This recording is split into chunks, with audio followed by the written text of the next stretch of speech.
Chapter 671. You two don't have to worry too much. He might have just woken up and his mental state is not very stable yet. He was also stimulated and overreacted, so he's a little sleepy. In medicine we call this sigh. Anyway, he's sleepy. But he'll definitely be fine once he wakes up. I've been watching the almighty Superman Chen Guang's Weibo. Although I don't follow him, many of my friends are his fans and repost his Weibo every day. He's a very strong person. Why don't you two rest first? We'll keep an eye on him.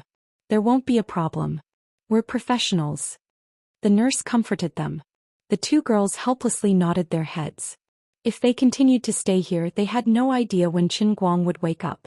At this moment, Big Beard Deng was probably so anxious that he wanted to explode. It was said that many people in the main production team had some opinions about this, and the male lead that was originally supposed to be the male lead had now become the second lead. They couldn't continue to dawdle here. They had to go and make a statement, but they asked themselves if they really regretted it. They didn't think so. Who was Chen Guang? He was the man that we liked. We invested in the movie and he was willing to act. Why didn't we give him more scenes? How could we face our own hearts? Besides, Big Beard was also very concerned about him. Shouldn't we all take the blame? It can't all be ours, right? As for the box office and reputation, well, don't care about those details. Although a bad movie was a heavy blow, the two of us could still bear it. If we had to regret, we should only regret that things were so rushed. After that, the specialist came in once more and chatted with Chen Guang for a long time. The specialist was shocked by Chen Guang's sudden illness and recovery. He even wanted to send Chen Guang for a CT scan, but he was rejected by Chen Guang. The old man didn't have time to waste with you. You should leave quickly. I'm too busy. When everyone in the ward finally left, Chen Guang, who was pretending to sleep, suddenly opened his eyes. A flash of hatred flashed in his eyes. Evil haters. Just you wait. I'm no longer who I used to be. So what if I'm the male lead? I cheated. The old man was the master of the heavenly holy grail, the possessor of the protagonist's fate. No matter what I do, I have to reach the top in one step. I can't be like other people who have to play small roles for 10 years before getting lines, right? Although it was a bit exaggerated to have Uncle Big Beard as the male lead, and even I found it hard to believe I was the best actor in the world, so I could do well, right? Do you have to ridicule me like this?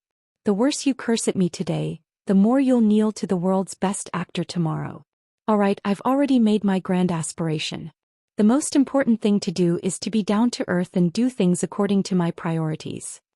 First, please allow me to open my phone and open WeChat. After a long time, a rustling sound came from the intensive care unit, and the tissues on the bedside table were looted. His eyes curved into the shape of a crescent moon. No matter what, today was still quite a blissful day. At this moment, the main creative team of women was indeed in an uproar. Many of them had specially taken time out of their time to come to Yanjing for this press conference. Now that the time had been changed, the second male lead, the third male lead, and the second female lead were the most affected. In this day and age, which popular artists' schedule wasn't full every day. Today they would attend a press conference in Yanjing, tomorrow they would go to the sea to record a reality show, and the day after that they would be shooting a TV series in South Korea. The main characters in Deng Xiaojiang's films were all famous in the country, and none of them were below the A-list level. Their daily schedule was calculated as hundreds of thousands of yuan. Today's matters were pushed to tomorrow, and tomorrow's matters had to be pushed back again. Fortunately, the director of the film was Deng Xiaojiang, and he could barely control the situation after such a mess. If it were a new director, he would probably be crying. He had high requirements for Deng Xiaojiang's film, especially the strictest rule of not allowing him to make a scene. The so-called making a scene meant that they had to shoot his film, and at the same time they could not take on other films. According to Deng Xiaojiang's strict requirements, every actor had to bring out their best performance when they were acting in a film. Today you played a bitter role in my film, and tomorrow you played a careless optimist in someone else's film. Different films required different roles, and this definitely wouldn't work. This would have to be a cameo. To act in my film, you had to put in all your heart and soul to be able to bring out a real good show. Everyone understood this. Because of Deng Xiaojiang's face and reputation, they had been mentally prepared when they had taken on the film. But this time, some of the things that Deng Xiaojiang and Jin Jiang had done might have been a bit too much. For example, the second male lead, Ren Chong, was also a famous box office star in the country. Back then he was the first male lead, but later on he became the second male lead and he tolerated it. Because you are Deng Xiaojiang and because that person is Jin Shiyue's boyfriend, I gave in to you. I admit that you have high standards here, but you insist on pulling a person who has no acting experience to be the first male lead. I admit that. When the time comes, the film might fail. I'm the new best actor and the second film I'm going to shoot is a lousy film. You have strict requirements for me, but you don't have any requirements for Qin Guang, and for your sake I admit it. But today I rejected 3 jobs and came here to attend the press conference, and you suddenly told me that it was changed to tomorrow. Then what about the job I promised tomorrow? I really can't take it anymore. Even a clay bodhisattva has a temper and you guys are really too much. Director Deng, it's really not that I, Ren Chong, want to cause trouble on purpose, but he really went too far. Tell me, look, what do you call this? Let's not talk about senior or not. We agreed on a time, but he said he wouldn't come and he didn't even give us an explanation. What right does he have to do this? Isn't this too unprofessional? Look, there are more than 10 people sitting here doing nothing just because of him. You can't be like this. Rin Chong stood in front of Big Beard Deng, clapping his hands and complaining. Deng Xiaogang was also quite embarrassed. Little Rin, calm down. His situation is special and I can't explain it in a short time, but he really has a reason. If there's a reason, then say it earlier. At the very least he should have said it so that we can all feel better. We're all working together, so what's with his attitude? He changed his mind at the last minute and he didn't give us an explanation. We're all gathered here today, so I won't say it and Yueling won't say it either. This isn't fair to Brother Zhou. Let's just stay here and play cards for the rest of the day? Rin Chong pulled the second female lead Zhao Yueling and the third male lead Zhou Yao off their horses. Zhao Yueling was also a popular artist who debuted a few years ago, and was Rin Chong's junior in the same company. Although she wasn't as popular as Jin Shiyue and Jiang Yage in the country, she could still be considered an A-list female star. As for Zhou Ye, he was an old acquaintance. He had worked with Deng Xiaogang on the previous film, Tears Never End, and had even given Qin Guang 80,000 yuan for free.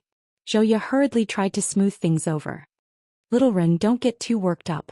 It's just filming and everything doesn't go smoothly. It's not easy for Director Deng either.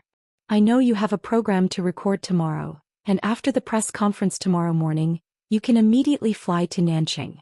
Deng Xiaogang was getting on in years and he felt quite wronged. If he wasn't in the wrong and Rin Chong dared to talk to him like this, he would have slammed the table and flown into a rage. Sai Qin Guang, you little rascal, you've caused me trouble. Zhao Yueling rolled her eyes.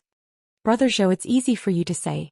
Brother Ren's program starts at 2 p.m. tomorrow, and the earliest flight to Nanjing will arrive at 1 p.m. There's only half an hour and you can't even catch your breath. Isn't this tormenting? I'm even worse off. I was supposed to attend the ribbon-cutting ceremony for Baoda Jewelry at Denghai tomorrow morning, but now it's all over. It's not that Brother Ren and I are being petty, but Director Deng, you're too indulgent with Qin Guang. I really don't understand it. If he were an actor from an acting school it would be fine, but we're just afraid that he'll ruin your reputation, Director Deng. This time, Zhou Ye had no way of smoothing things over. As someone who had worked with Qin Guang once, even if he had lost 80,000 yuan, Zhou Ye still had a lot of say in Qin Guang's acting skills. Back at Wujing Film City, a large group of people had spent the entire afternoon there. Now that Qin Guang's scenes were so heavy, Zhou Ye couldn't help but feel flustered in his heart. In the new script he had quite a few scenes with Qin Guang and he was clearly the one who should be complaining the most. Deng Xiaogang also felt a little regretful that things had turned out this way. Why was I so thoughtless at that time? Jiang Yage's revised script was pretty good. Jin Shiyue wanted Qin Guang to have a higher starting point for his debut. She also felt that Qin Guang was a promising talent, but it was a little too much to push him to be the male lead. Why did I agree to it at that time? Why did I change the script in that direction? I'm not possessed, am I? But now that he was changing it back, Deng Xiaogang really couldn't bear to part with such a good script. If he couldn't make a movie that he was most satisfied with, he would rather not do it. Actually, the best choice now was to change the actor and get a veteran actor to play the male lead. But this was also impossible. One of the investor's right-hand man would never agree to it. The 2 passionate scenes that had a great impact on the movie's plot could not be filmed, but the premise of the new script was built on these 2 rare passionate scenes. When the movie was finished, the overall quality of the movie aside, just the two rare scenes of Jin Shuiwei and Jiang Yage rolling in the sheets, even if it was not completely exposed, would definitely be a gimmick that could pull in the box office. It would also be a strong boost to the plot. Deng Xiaogang would rather be beaten to death than to give up on it. Serving the second or third generation superstars in a movie was so troublesome. He had to pay attention to it and he had to pay attention to it. But only Deng Xiaogang, the executive director cum producer, understood these things, but he couldn't say it out loud. Although everyone could guess it, Big Beard couldn't tell them clearly that he didn't have the final say in the movie. It was the two little girls who had the final say. It would be embarrassing and it would also affect his prestige in the production team and the circle. Other than that, I know the reason for changing the time of today's press conference, but I can't say it. Now, the news of their fall was directly informed by the Secretariat of the Ministry of National Defense, and they even repeatedly said that it was top secret. You don't know how painful it was for me at that time. Other than that, the press conference could not be held today not only because of Qin Guang, but also because the female lead, Jiang Yage, had gone to the hospital to visit someone. Since the male lead and the female lead could not come, the press conference could not be held. Unfortunately, these things could not be said. My great-nephew, where did you go to reach the heavens? Poor Big Beard Deng, he didn't even know that Qin Guang was now a deputy minister. If he knew that his male lead was a deputy minister, he was afraid that he would faint. In a sense, Big Beard Deng could be considered to be unprecedented. He should be the first director in history to rope in such a high-ranking official to act in a movie. The name of this department was even called the General Administration of Guangding, which was especially terrifying. The conference room was noisy and Jin Shuiwei and Jiang Yage finally arrived. The fire of the public finally found a place to vent. Although it was not good to say anything harsh to these two people, they couldn't help complaining. Sister Jean, you should control your man. How can he be like this? Sister Song, speak for everyone. Is it right for Qin Guang? Sister Song, what do you think people are saying on the internet? Why don't we change the male lead? He can't act, he really can't. How about we find another script for him next time? Shoot something more youthful and artistic.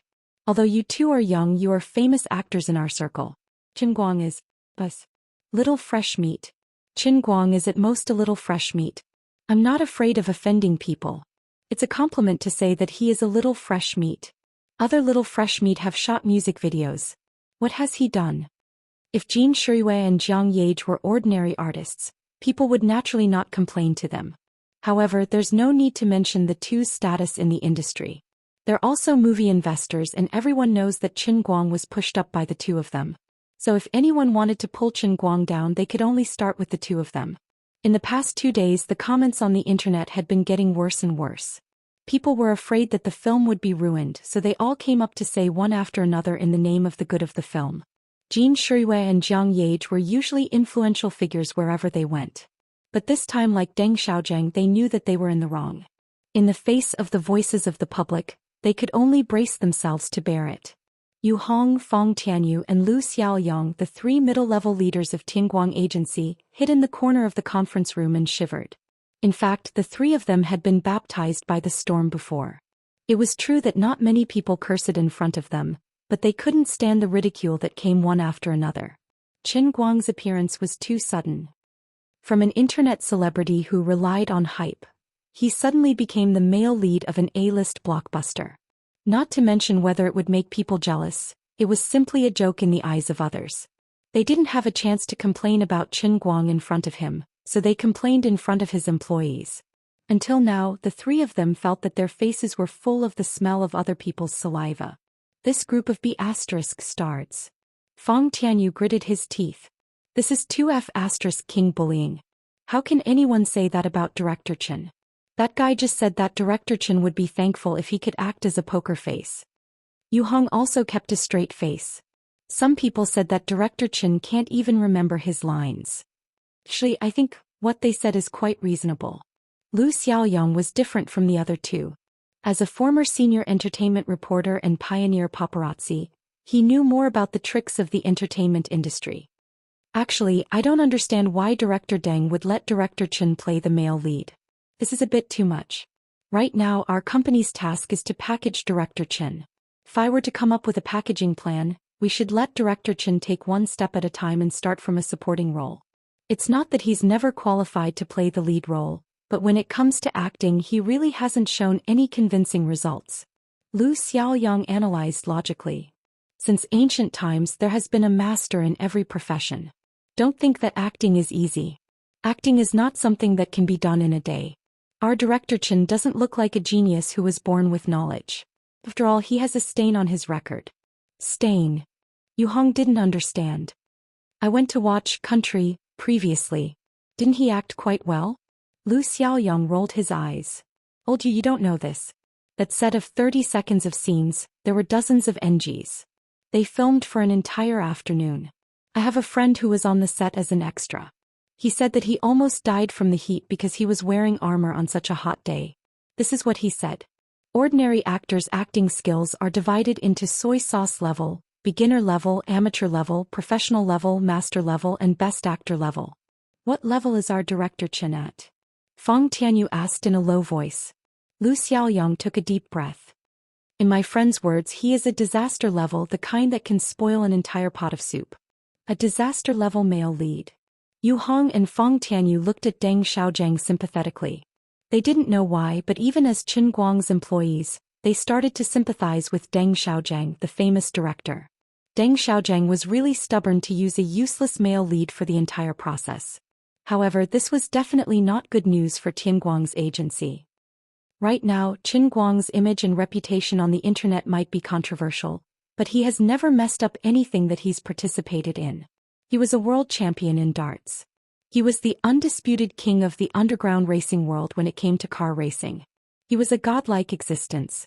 He was so good at playing Dota that he could take on the world alone. He had never messed up when it came to playing the piano.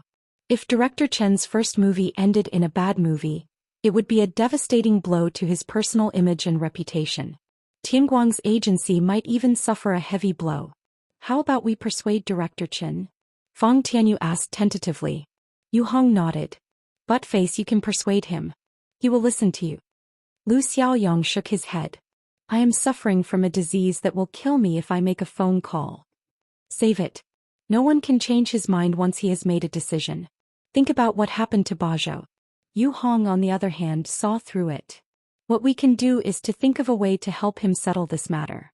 Lu Xiaoyang nodded. Now that things have come to this, it looks like I have to show my true abilities. I'll turn black into white. When the movie comes out, I will try my best to find a bright spot for him. Even if he messes up, I will exaggerate it. I don't know how many people will be fooled by me. In any case, when the time comes, we will be able to cover the sky and cover the earth with spear inscriptions. We will definitely be able to fool some people. We need a navy in the Pacific Ocean. Feng Tianyu nodded. The three of them sighed at the same time. Working for Director Chen was really tiring. It was a night of arguments and no words. While it was noisy outside, Qin Guang enjoyed a rare moment of peace. However, he ran into some trouble the next morning. He wanted to leave the hospital, but the sanatorium wouldn't let him. Fortunately, he was very good at running away now, so he rushed out of the dark and ran away as fast as he could. The old expert and a group of people chased after him. Director Chen, come back. Come back. Qin Guang waved his hand from afar. No. I have something important to do. The people of my country need me. When Qin Guang was far away, the old expert's assistant asked. Actually, I think Director Chen is recovering quite well. The old expert shook his head. Actually, my son is a fan of Deng Xiaojiang. Huh. I should have tied him up, the old expert said. It was all thanks to Xin Yuliang that the online taxi booking service was getting better and better. It didn't even take 20 minutes for Qin Guang to leave the nursing home for the Shidun Hotel, where the press conference was held. When he got on the car, the driver kept looking at his head, which made him feel uncomfortable. The bandage that he had wrapped around his head had been shaken off due to his strenuous movements. It looked a little abnormal. Qin Guang didn't want to talk to this guy at first, but halfway through the car he started to talk in a foreign language. That's right, it was Arabic. Qin Guang touched his head silently. Dude, I only wrapped my head with a bandage, but I'm not Arabic. Thank you. He couldn't help but reply in Arabic, and this time the driver couldn't stop himself from driving. This was how mystical Beijing was. Even taxi drivers could comment on the country's affairs, as if they were pillars of the country as long as they sat in the leather chair. Nowadays, taxi drivers had also kept up with the times. This man was actually a graduate from the Arabic department of the Beijing Foreign Language School, and he had really treated Qin Guang as an international friend and started to chat with him. Qin Guang felt that this guy must be using him to practice his spoken English. I've seen your teacher before. It's that half-baked Professor Liu. His skills are bad and his character is bad. If you learn from him, it's no wonder you're doing so badly after you graduated. Forget it. Since I have nothing to do anyway, I'll just chat with you. I'll just treat it as helping my peers. They were chatting happily along the way, but Qin Guang heard this sentence when he was about to get off the car. Muhammad, do you know? Recently there's a very funny person in our country. He looks a little like you. He has never acted before, but he actually wants to act in a movie. Do you think there's something wrong with the rich nowadays? If they burn their money, they can at least smell it. Letting someone who doesn't know how to act in a movie to act in a blockbuster, isn't that throwing hundreds of millions of investment into the water? Rich people nowadays, TSK, Muhammad said. Serves you right for having to use the internet for your entire life. I was going to introduce you to Brother Bai Hua, but now you should just stay where you are. Chapter 672. Today's press conference was scheduled to start at 10 a.m. and end at around 11 a.m., but the second male lead, Ren Chong, and the second female lead, Zhao Yueling, arrived at 9 a.m. Of course, they didn't come so early because they were really diligent. There was another person with them, the general manager of Qianda Film and Television, Kong Qing. Of course, they had their own reasons for bringing Kong Qing along. There were two investors, 4 women. Jin Jiang and Jin Huan's Huan Entertainment accounted for 30%, and Qianda Film and Television, a subsidiary of Qianda Entertainment, accounted for 70%. Yesterday, Ren Chong couldn't get Big Beard Deng to get rid of Qin Guang, so he made up his mind. After disbanding at night, he found his old friend Kong Qing and discussed it with him. In the end, both sides hit it off. Kong Qing was a little uncertain about this matter and wanted to get rid of Qin Guang for a long time, but he was afraid of Jin Shiyue and Jiang Yage. Big Beard had always been tough when it came to making movies, and Big Beard also had some shares in Qianda Film and Television, so Kong Qing didn't bring it up. After listening to Ren Chong's analysis last night, he really felt that he couldn't let it go on like this. Otherwise, the film would really be a mess and the huge investment would go down the drain. In the end, the one who would suffer would be him, the general manager of Qianda Film and Television. At the very least, there was no need to give Qin Guang such an important role. He could either change his role and let Ren Chong play the male lead, or change the script back to the previous version with Ren Chong still the male lead. It was a big production with hundreds of millions of investment, and it was too childish to let an inexperienced person play the male lead. Since Jin Shiyue and Jiang Yage were so tough that Ren Chong and Zhao Yueling didn't have the final say, then as a major investor with 70% of the investment, I should have the final say, right? Even if I might offend Big Beard and his right-hand man, there are no eternal enemies in the business world. Big Beard, don't be angry. You are also a shareholder of Qianda Films. If we can get our money back, you will also have a part in it. Just don't mess around with others. Qianda Films and Qianda Cinemas, the largest cinema chain in the country, were both under Qianda Entertainment. In the domestic film industry, their words carried enormous weight, and they weren't something that could be casually stepped on. If you guys want to promote Qin Guang, we won't object. But this time, let's discuss it carefully and come up with a compromise plan. At most, we'll go back and put together a slightly smaller film. Our cinema chain will push it hard. Today, if you guys take a step back, we'll take 2 steps back later. Everyone's face will be fine, and the friendship between friends can still be preserved. Kong Qing decided to personally talk to Big Beard Deng and his right-hand man before the final list of the leading actors was announced at the press conference. Otherwise, he would have to wait for the press conference to start and settle the matter before talking about it. Firstly, it would be a joke, and secondly, it would have a negative impact on the movie's promotion. So, of course, the leading actor today was not Ren Chong and Zhao Yueling but Kong Qing. Deng Xiaojiang didn't expect that Kong Qing would mention it. As a person who also didn't have much confidence, he actually felt a little guilty in the face of Kong Qing's doubts. Old Deng, we've known each other for so many years. You know me very well and I know you very well. When have I ever made things difficult for you? I'm really doing this for everyone's sake. Why don't you discuss it with the other two and Qin Guang again? We don't have to make things so big at once. We have to be responsible for the shareholders. Kong Qing pulled Big Beard to the side and said earnestly, let's talk about friendship first, then business. Big Beard sighed and wanted to tell him his difficulties. Old Kong, you know me. My principle has always been to make high-quality films. That's it. Since you want to make high-quality films, you can't let a hothead play the leading actor, right? Kong Qing quickly followed. Big Beard was also a little shaken. I have thought about this problem, but Jiang Yage said that if it wasn't for Qin Guang, we wouldn't even get to hold hands, let alone the passionate scene in the new script. Then the new script that I worked so hard to write would be completely ruined. Jin Shuiwei is in the same situation. To put it bluntly, I think this script is good. At the same time, it's tailor-made for Jiang Yage, Jin Shuiwei and Qin Guang. If it wasn't for their friendship, no one else would be able to play the role. Try to discuss it with Jiang Yage? Isn't it just a passionate scene? Such a big deal. Who in the industry is so particular about it? Kong Qing said recklessly. Deng Xiaozheng rolled his eyes. If you're so capable, why don't you talk to the people up there? As he spoke, he pointed to the sky. Kong Qing rolled his eyes. I haven't lived long enough. Then what the hell are you talking about? In any case, I don't agree to let Qin Guang be the leading actor. Kong Qing was stubborn. I don't agree to change the script or the role. Otherwise, I won't be able to hand over the job. I won't be able to answer to the shareholders. You guys have it easy. You can just go on with the next one after messing it up. Those two ladies don't lack money.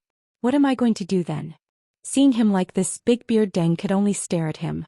If he really pushed Kong Qing into a corner, he might withdraw his investment. That would be terrible. But if he patted his chest and said, "Don't worry. Qin Guang will definitely be able to act well. He will definitely be able to bring out the state of success in every scene in Country and Throne." Big Beard could not do it.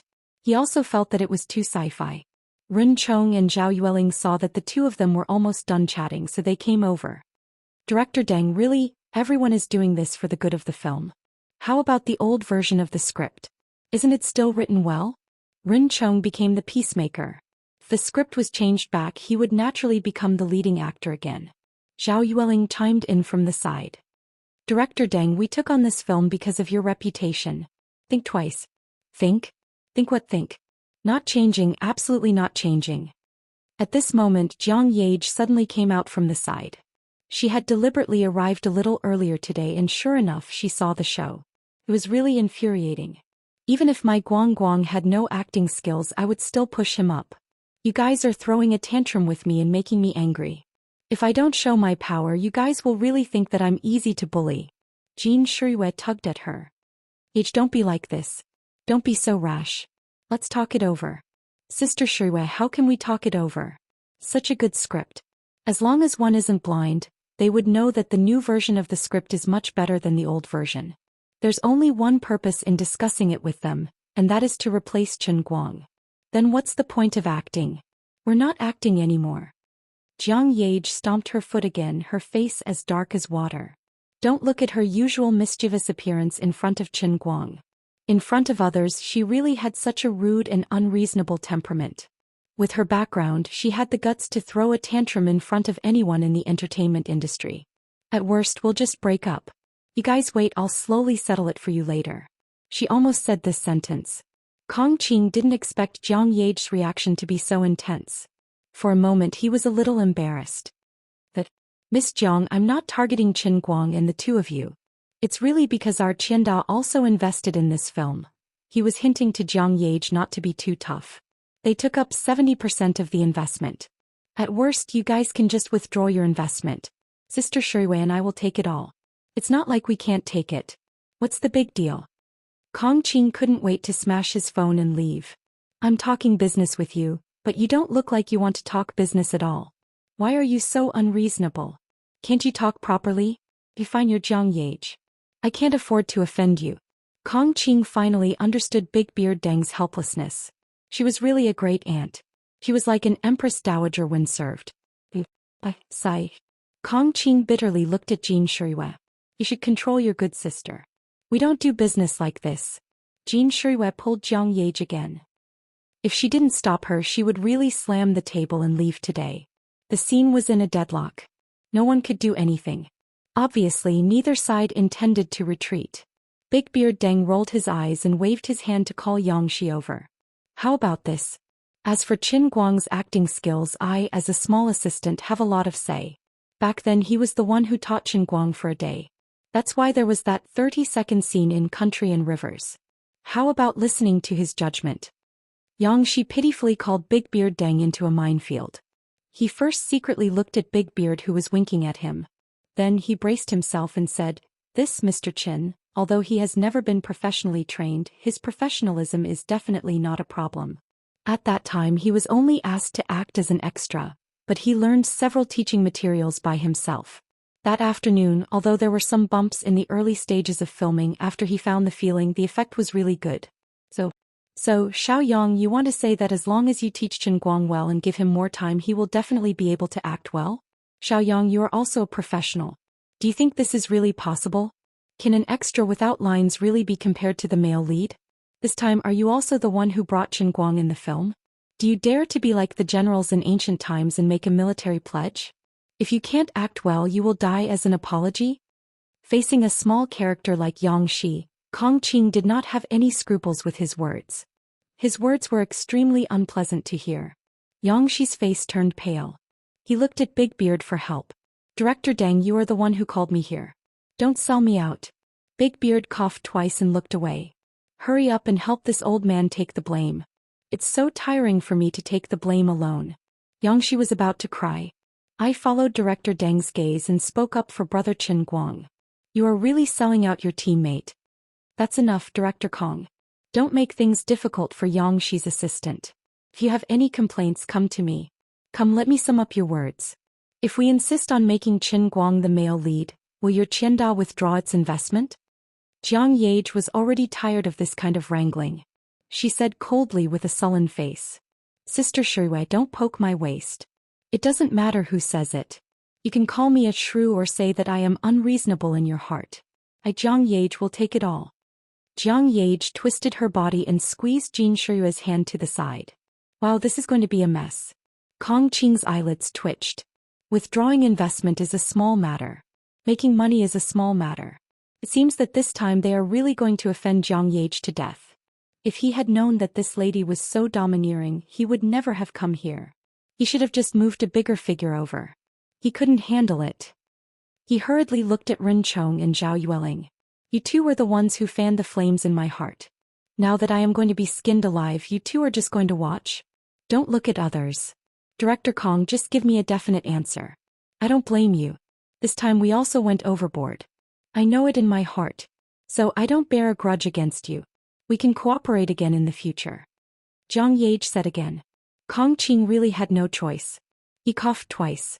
After all, the original intention was the original version of the script. Qin Guang's position is not that important. With such a big change, it is necessary to discuss the cooperation method again.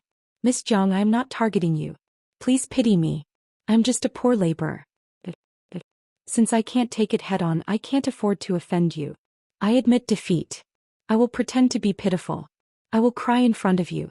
Seeing Kong Qing like this, Jiang Yage was actually quite embarrassed. But there was no other way. "For the sake of my family's light, I have to suffer. You just have to bear with it. Weren't you quite capable when you slapped Yangshi's face just now? Well, in the contract we signed, I am also the male lead. I feel that if we really make such a big change, I personally may not be able to accept it." At this moment, Ren Chong finally mustered up the courage to stand up against Kong Qing. Today's situation was instigated by him last night. If he betrayed Kong Qing just like that, he would be hated by Kong Qing again. Seeing that senior brother had expressed his stance, Zhao Yueling braced herself and said, "I have the same opinion as Brother Ren. After all, the changes to the film are too big." Now the other two main actors stood up again and pretended to stop acting. Kong Qing was no longer alone. "That's right. Actually, everyone is doing this for the sake of the film. Why don't Miss Jiang and Miss Jean reconsider? Next time we Qianda will definitely take the lead in making a tailor-made film for Mr. Chen, okay? He is a university student. We will make a film that best meets his standards and let him act as himself. I guarantee that it will be better than Love Under the Hawthorn Tree. Okay? We will find Lao Mao to direct. He and director Deng each have their own strengths. The effect of Mr. Chen's acting is much better than women. We are all people in the industry. Think about Mr. Chen's situation. If the film is ruined and his reputation is ruined, it may not necessarily be a good thing for him. As expected of the wily old fox Kong Qing, he could still say such reasonable words in this situation. Jiang Yage and Jin Shiyue were almost convinced by him. In fact, it was not that the two women had not thought of this problem.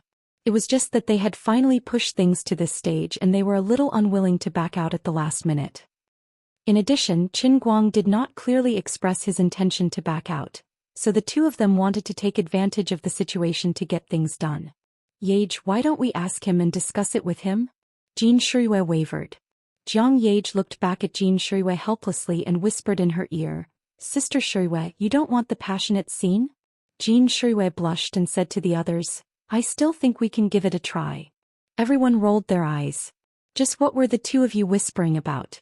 Lady Jin from the Jin family, your willpower was too weak. Rin Chong did not want to admit that he was so jealous of Qin Guang's life that he almost went crazy.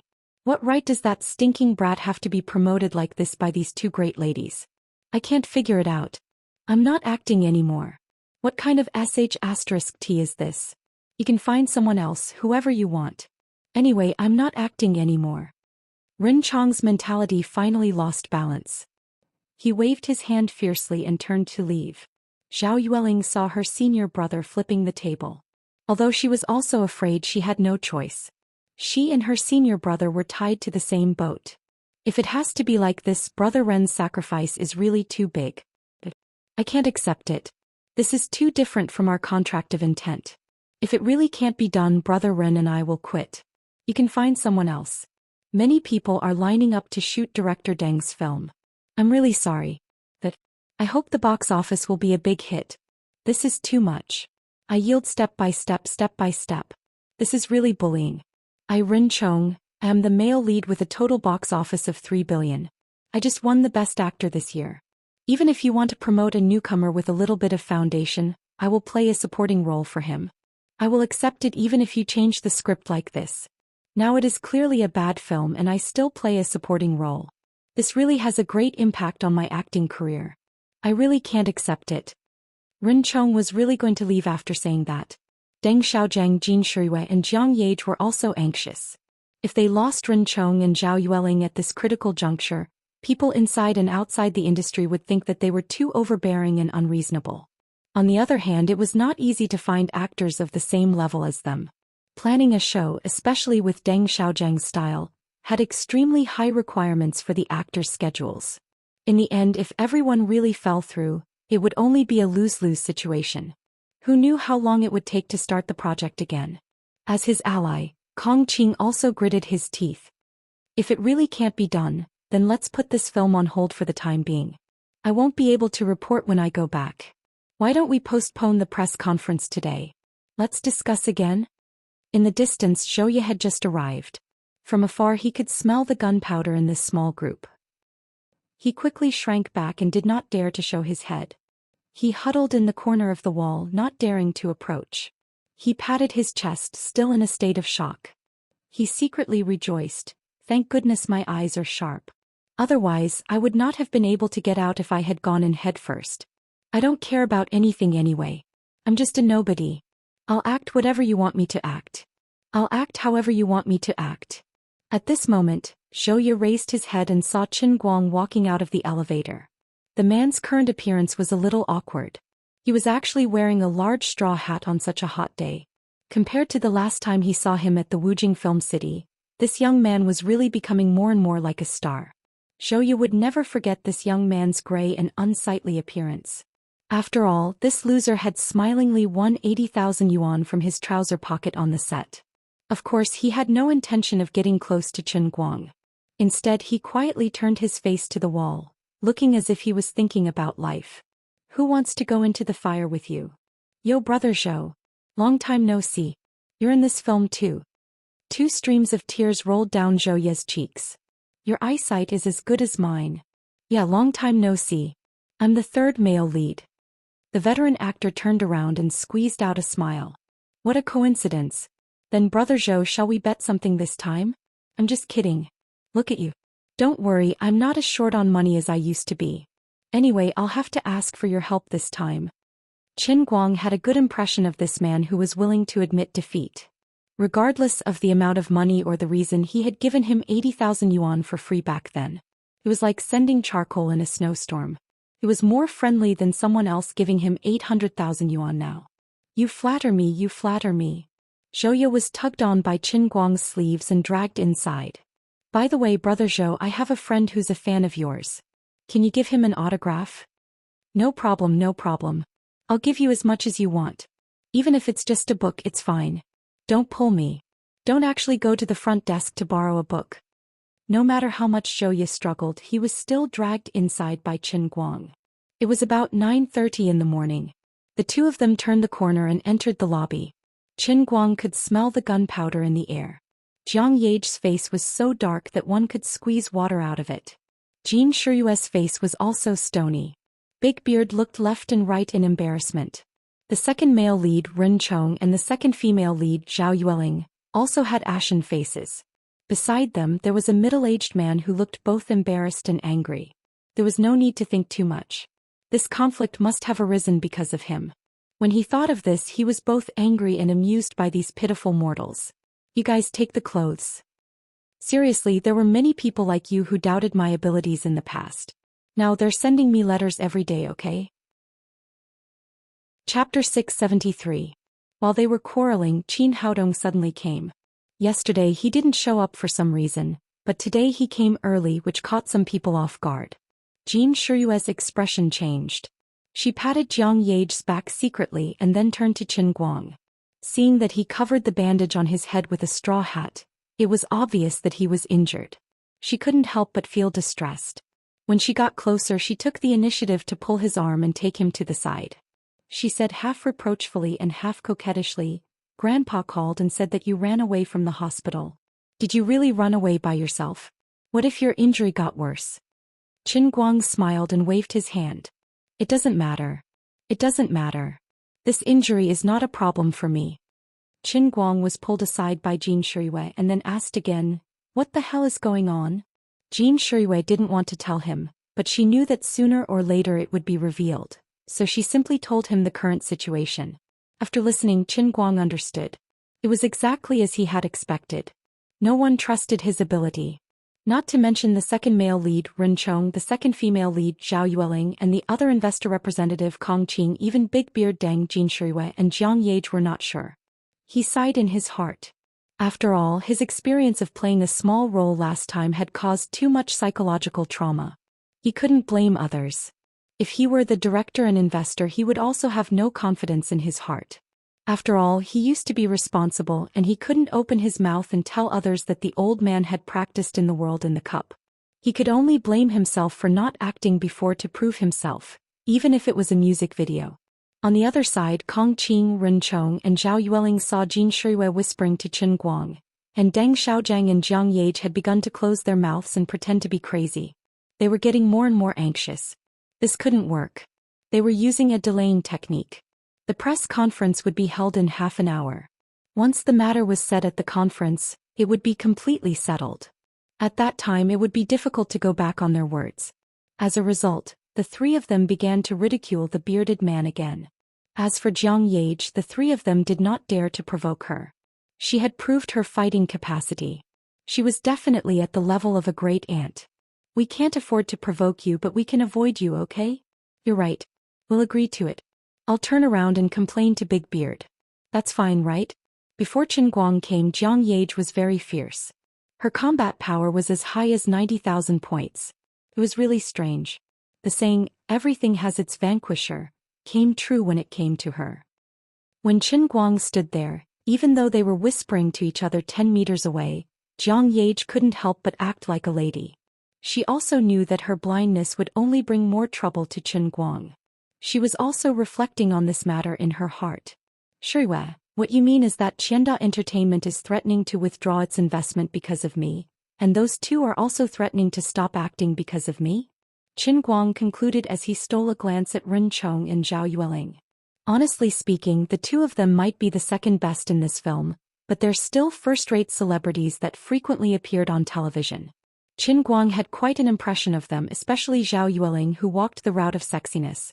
She was also someone that appeared on the cover of men's clothing in the past, and her photo was widely circulated in the male dormitory, leaving a deep impression on him. Jin Shuiwei nodded. It's like this. In fact, it's not a big deal for Qianda Entertainment to withdraw its investment. Solomon and I can think of a way to make up for it. It's just that if we don't get along because of this reason, Qianda Cinema will suppress the movie after it's released. Qin Guang said curiously, they are so bold?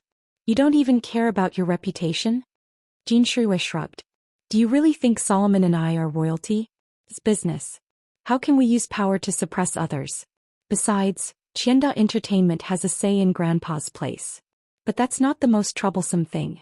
Now I'm afraid that Ren Chong and Zhao Yueling will break their contract and stop acting. It's easy to find ordinary actors, but it's actually quite difficult to find good actors who can support a film and meet director Deng's casting standards. Jin Shuiwei didn't finish her words. In fact, she just didn't want the film to be put on hold. Apart from shooting with Chen Guang, she really couldn't think of any other reason to get together with Chen Guang. Okay, I know what's going on. Okay, I'll go talk to them. Everyone is reasonable. As for Qianda Entertainment, they are not the only cinema chain in our country.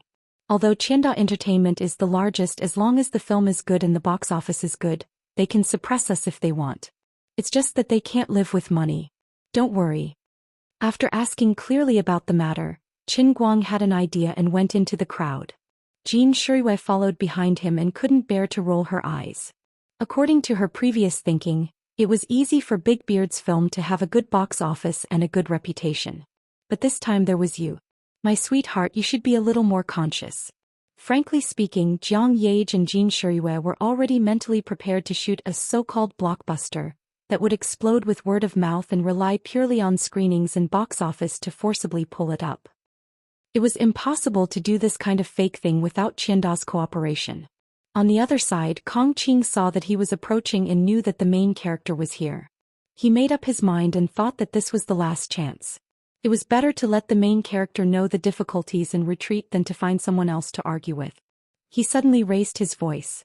Old Deng, I've said all the good and bad things to you. The film is too different from the previous contract we signed. I'll take your new script back to reevaluate it. It definitely won't pass the review of the consultant group. I really want to work on this film with you, but you also know that I can't make the final decision on my own. If you insist on doing things your own way, then Qianda Film and Television will really withdraw their investment. Seeing this, Ren Chong and Zhao Yueling also followed. This was the last chance to struggle. Director Deng, you also know that I wholeheartedly want to cooperate with you. But if I play the second male lead for Qin Guang, not to mention me, even my team won't agree to it. Our big star is here. Mr. Qin, I'm a fan of your car. A friend of mine saw your race in Xianxia. Later he specially asked me to go to your Weibo to see the miracle. I really admire you. But as a matter of fact, your crossover is a little too fierce. Think twice. How about we slow down the pace a little? I don't want to act in a bad film. It really hurts people's popularity. If you're the first male lead in a bad film, it will also have a very bad impact on your film and television industry. Ren Chong could be said to have played his speaking skills to the extreme. If not for the fact that no faith value appeared on his head, Qin Guang almost really thought that he was his car fan. This damn liar fooling me like a little kid. Zhao Yueling also struck while the iron was hot. Ren Chong played the good cop, so it was her turn to play the bad cop. As a woman, she had some pride and willfulness. Zhao Yueling crossed her arms in front of her chest, making her voluptuous breasts even more prominent. Her chin was slightly raised, further adding to her arrogance. Mr. Qin, nowadays, it's popular to be able to act if you're good at it, or if you're famous, you can act. But as you can see, how many of our country's little fresh meats have acting skills? It's nothing more than taking the route of a fan economy, but it won't last long. I also acted step by step from a small role to where I am today. This kind of food has to be eaten one bite at a time. Don't think of eating yourself into a big fat person. Even if you rely on director Deng, Miss Jean and Miss Zhang to act as the first male lead today, what's the point when you get scolded by others? Maybe you're just playing, but when the time comes you'll just go and do something else.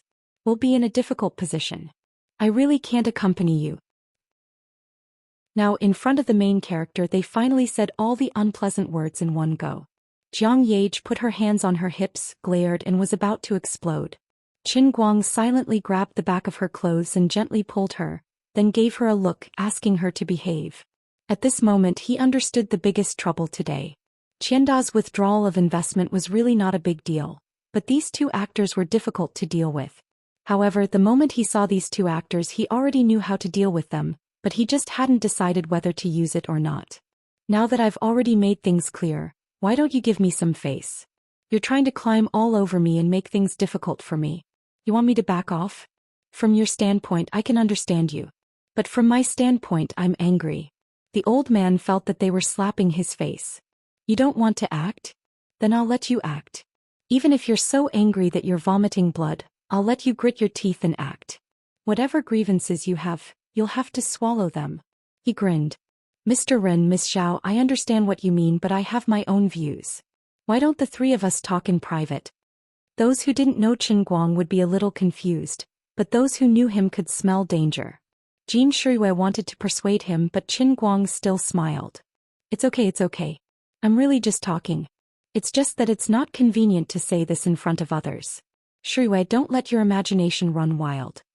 Jiang Yage also wanted to persuade him, but Qin Guang had long known that Jiang Yage had pestered others unreasonably because of him, so he simply made the first move. I haven't said anything about you, Yage. It's rare for us to cooperate, so let's talk about it. You have to be reasonable. How can you throw a tantrum so easily? Jiang Yage felt a little wronged, but she actually pouted her lips and lowered her head. Okay, I got it. The others were shocked by this scene.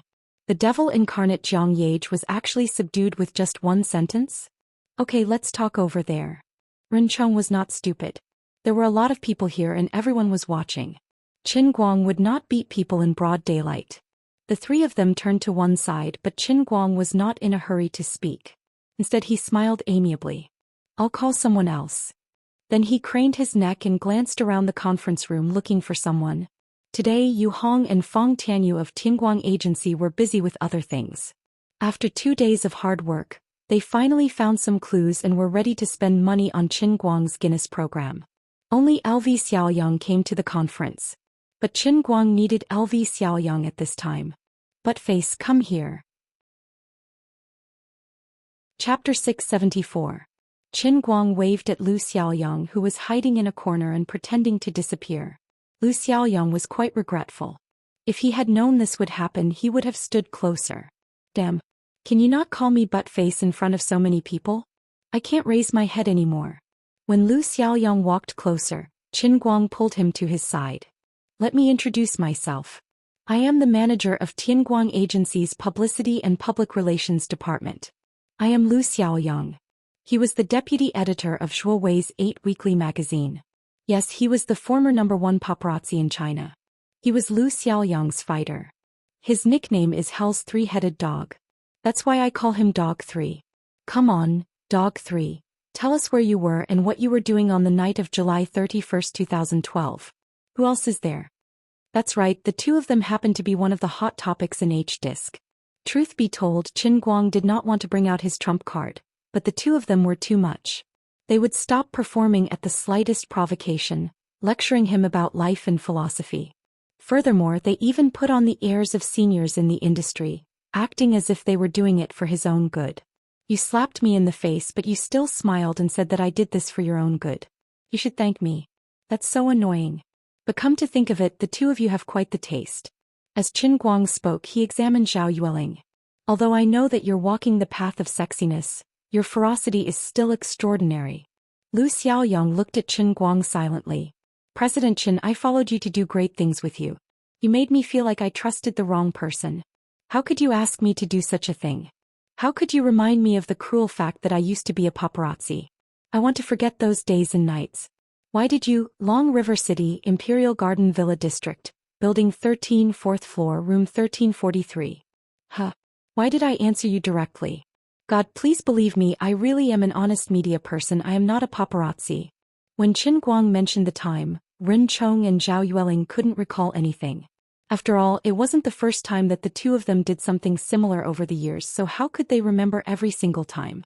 However, after Lu Xiaoyang pointed out the place, memories started to surface in his mind. He should be able to recall something. Qin Guang tried hard to make himself look very upright. He really didn't want to show the slightest bit of frivolity. After all, he didn't want Zhao Yueling to misunderstand that he had any thoughts about her. But this kind of thing, if he had to say it out loud, even if it wasn't wretched, it could only be wretched. Mr. Rin is at the bottom, Heavenly Empress Zhao is in the middle, and there's a sandwich at the top. Cough cough, a three-way pipe. Strong, invincible, quite costly. Towards the end, Qin Guang blushed a little, but he held on. Zhao Yueling's beautiful face paled and Rin Chong's face turned even paler. Although his memory was a little blurry, the two of them had indeed played very crazily with one of the company's executives that night. It had actually been filmed. Actually, I really didn't want to mention this. Oh right, both of you are the main producers of the movie and are colleagues in the same boat. It doesn't seem too appropriate to say this about me on Weibo, right? Qin Guang took out his phone again. On it were the doubts that Rin Chong and Zhao Yueling had about Qin Guang's standards after they went back last night. The two of them were also openly and secretly building up momentum online. On one hand they were pressuring Big Beard Deng, and on the other hand they were really planning to push all the blame to Qin Guang, Big Beard and Jin Jiang after the movie was cancelled.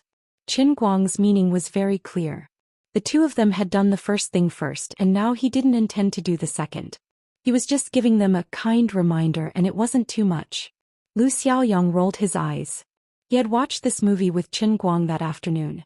In fact, he couldn't see anything clearly and the effect was terrible. However, Chief Chen's level of storytelling was really high. His words were concise and to the point, and when he listened to it he could actually feel the rich picture vividly on the paper.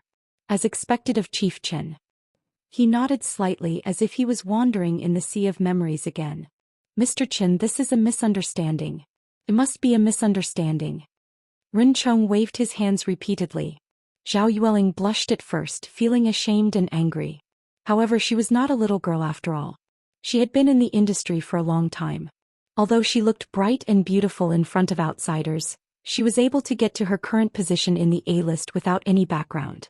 She was already an experienced person and she quickly calmed down.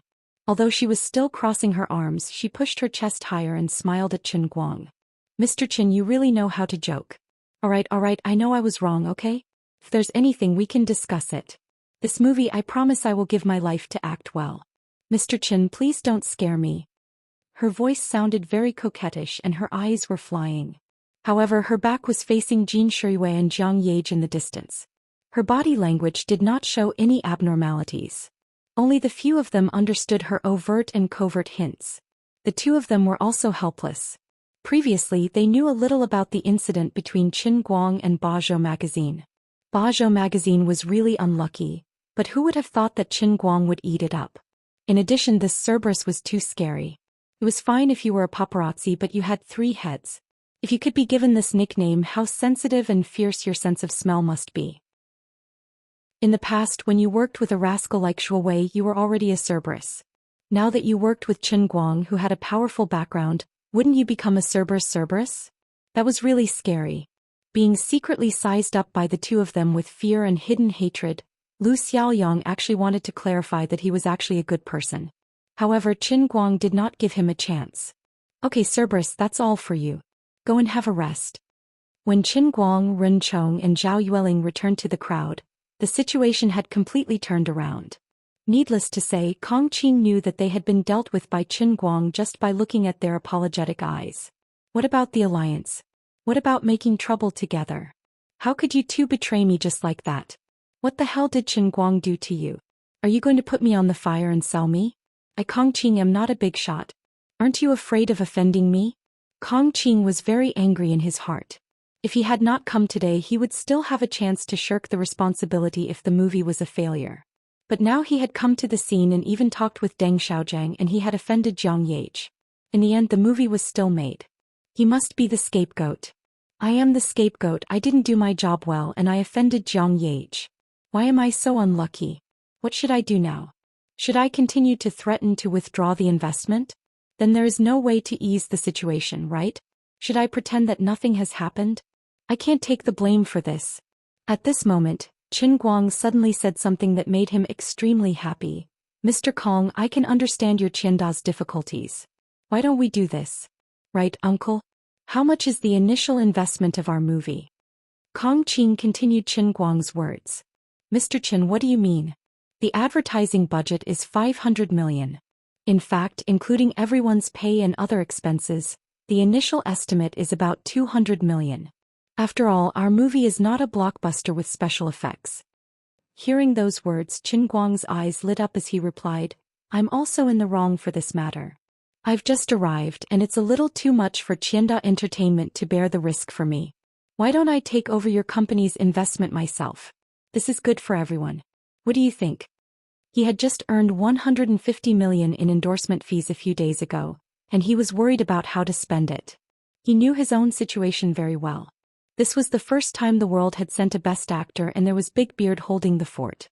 Other than Jiang Yage and Jin Shiyue, Ren Chong and Zhao Yueling, although their private lives were quite messy, had always been good at acting and had a good reputation on the internet. They could be considered famous actors. Zhou Yu was also someone who could handle an entire movie on his own. Such a big production, a high-end cast and a best actor himself holding the fort. Could this movie make a loss? Alright, even if there was an accident it wouldn't be to the extent of losing everything. The biggest unstable factor in your hearts is me, but in my eyes I am the most profitable person, okay? You don't want to earn this money, but I don't want you to earn it. I will set a small goal for myself. Invest 140 million and earn at least 100 million, right? Besides, you are the one who didn't want to invest. I am taking advantage of the situation to help you take it and solve your problems. I did not offend you, did I? You have no reason to make trouble for me for the screening, right? Everyone was happy, very good. But there was someone who felt sorry for him. Jiang Yage tried to persuade him.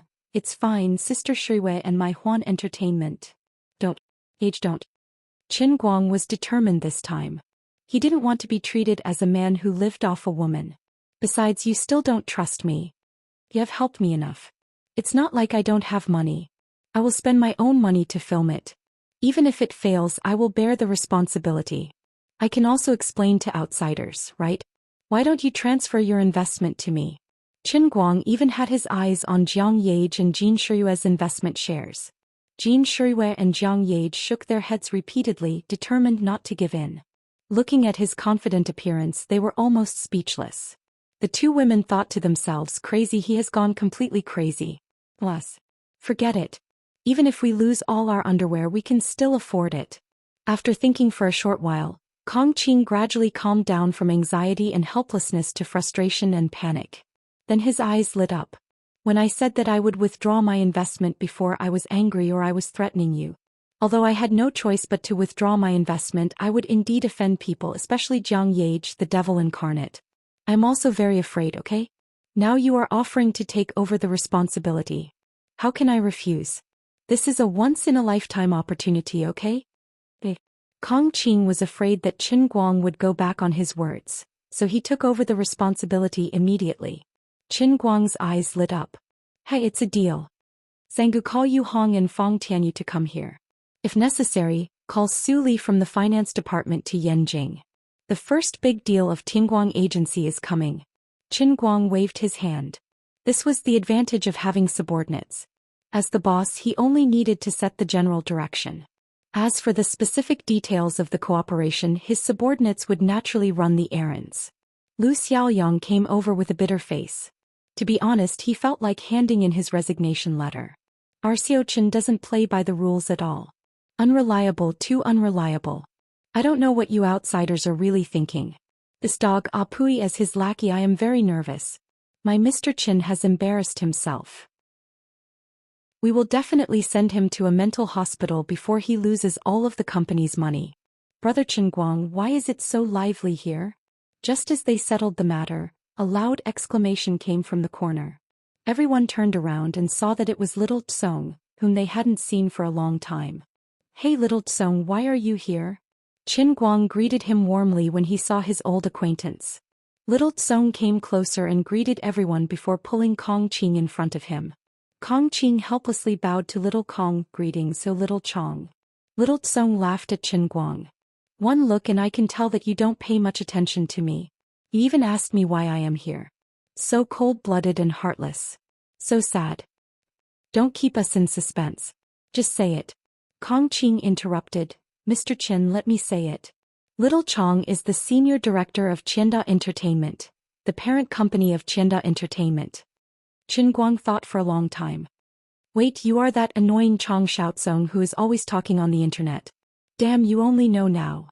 Little Tsong wanted to cry. Chapter 675. Qin Guang didn't expect this, but it was also because he didn't pay much attention to Xiaozong before. Although he also used Weibo, he rarely checked other people's Weibo.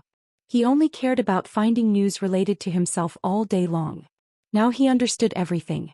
Qianda Entertainment was a subsidiary of Qianda Group, and Qianda Cinemas and Qianda Films were subsidiaries of Qianda Entertainment. The chairman of Qianda Group was Chong Qinglin, who was also the richest man in the country on the surface. He might not really be the richest man, but at least in the eyes of ordinary people. Chong Xiaozong was Chong Qinglin's only son, who was also brother Xiaozong in front of him. In a sense, if Qianda Films invested in women, Xiaozong might come for a stroll because of him, and it was understandable. This brother is also not doing proper work. His family has such a big foundation, but he doesn't manage it properly. Instead, he's on the internet all day long, spewing nonsense here and there. In the past, when Qin Guang's classmates chatted with each other, they often complained about him. They felt that this guy had nothing to do all day long, and that he was just a nouveau riche blah blah blah blah blah. After so many years of scolding him, it was only now that he found out that he was an acquaintance. It was so embarrassing. But the biggest problem now was that Qin Guang was about to kick Qianda Films out. Don't let Xiaozong. What the hell are you doing? Who gave you the ability to withdraw your investment just like that? Boss Lu agreed? Boss Qian agreed? Kongqing, how dare you? If I didn't come for a stroll, would you really do such a stupid thing behind the company's senior management's back? Well, the impatient Kongqing had already whispered this matter to Chong Xiaozong. As a result, brother Xiaozong really gave him face. The boss Lu and boss Qian he mentioned should be the other senior management of Qianda Films. After all, Kongqing was just a department manager. But Qin Guang said, I really don't want you to give me face. Just withdraw your investment and let me be a handsome man who quietly earns money. This is good for everyone. However, Little Tsong obviously had other ideas. These days his Bamboo Live broadcast was attached to Qin Guang, and he did not know how much he had benefited from it. The number of users has increased several times, and the company's valuation has increased more than tenfold. The entire Bamboo Live broadcasting platform is fiercely attacking the throne of the first in China. All of this was brought to him by Qin Guang, which made him yearn for more.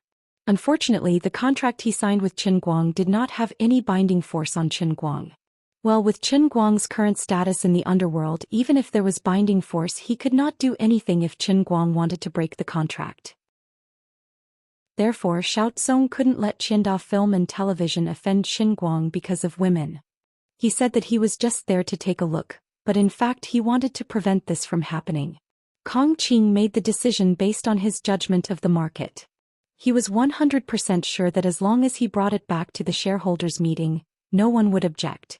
How could he have thought that it would lead to President Chong? For a moment he was confused. President Chong, it's not like that. Mr. Qin, although he is a celebrity, he is not an actor trained in acting. He has no experience at all. It's an investment of more than 100 million. What if it fails? Shut up. Chong Xiaozong was really angry. Why is this guy so blind? Do you think I'm stupid? Do you think I don't understand this? Do I have to King tell you everything that's on my mind? The benefits that I, Bamboo Live broadcast, have gained from Qin Guang are worth at least hundreds of millions, okay? If you offend him here, he will go back to another company. Who do you want me to cry to? The loss is far more than 200 million, okay? You don't understand the current status of Qin Guang in the world of live broadcasting and internet celebrities. So what if it fails? I just want him to fail so that he will owe me a favor, okay? You lose here, I earn there, and the rest will come back, okay? The position of the investor? The position of the entire Qianda Group is the position, okay? You're so narrow-minded and short-sighted. You're making such an important decision, and you don't even discuss it with the higher-ups? Qin Guang was also afraid that Xiaozong would forcefully pull back the investment from Qianda Film and Television, so he helped Kongqing to smooth things over. Xiaozong, you're not in the film industry and your judgment may not be accurate. I think there's nothing wrong with President Kong's thinking. Since I want to play, you don't have to drag me down. Don't scold President Kong, I've already decided to shoulder it myself. Let's end this here. Xiaozong was anxious. Brother Guang, are you trying to draw a line with me? You can't. He quickly pressed down on Qin Guang's shoulder. No, it's not like that. Now that we're making movies in our country, it's secondary whether the movie is good or not. Oh no, I'm not saying that director Deng's standards are not important, but the entire market is based on the fan economy. It's the era of young male idols. Acting skills are not important, really not. With my brother Guang around with just his face and enough publicity, even if our acting is a mess, we'll still get 1 billion yuan in the box office, okay? Furthermore, no matter how bad brother Guang's acting is, can it be worse than those young male idols with facial paralysis and embarrassment? Qin Guang rolled his eyes. Those who knew would know that you were supporting me, but those who didn't would think that you were scolding me, you son of a b****. Besides, you've gone around in circles for so long, but aren't you also looking down on my acting skills and thinking that I'll definitely mess it up? Then I have no choice but to kick you out. Otherwise, if you look down on me now, you'll have to rely on me to earn money in the future. Wouldn't that make me sick? Qin Guang waved his hands and feet. That's not right either. If I mess it up, even if you praise me all over the internet, the box office will still flop. No, you guys should withdraw your investment. Withdraw. Xiaozong shook his head like a rattle drum. No withdrawal. Definitely not withdrawal. Even if you beat me to death, I won't withdraw. A group of people at the side saw Qin Guang and Xiaozong arguing until their faces were red, and they felt that something was wrong. That's strange. Why did their positions seem to be completely reversed?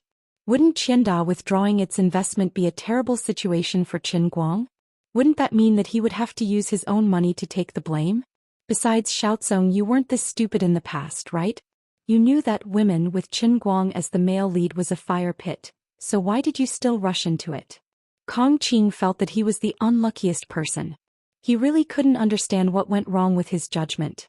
Besides, although President Chong was a senior director of Qianda Entertainment, he almost never interfered with the actual operations of Qianda Entertainment, unless it was for his own show.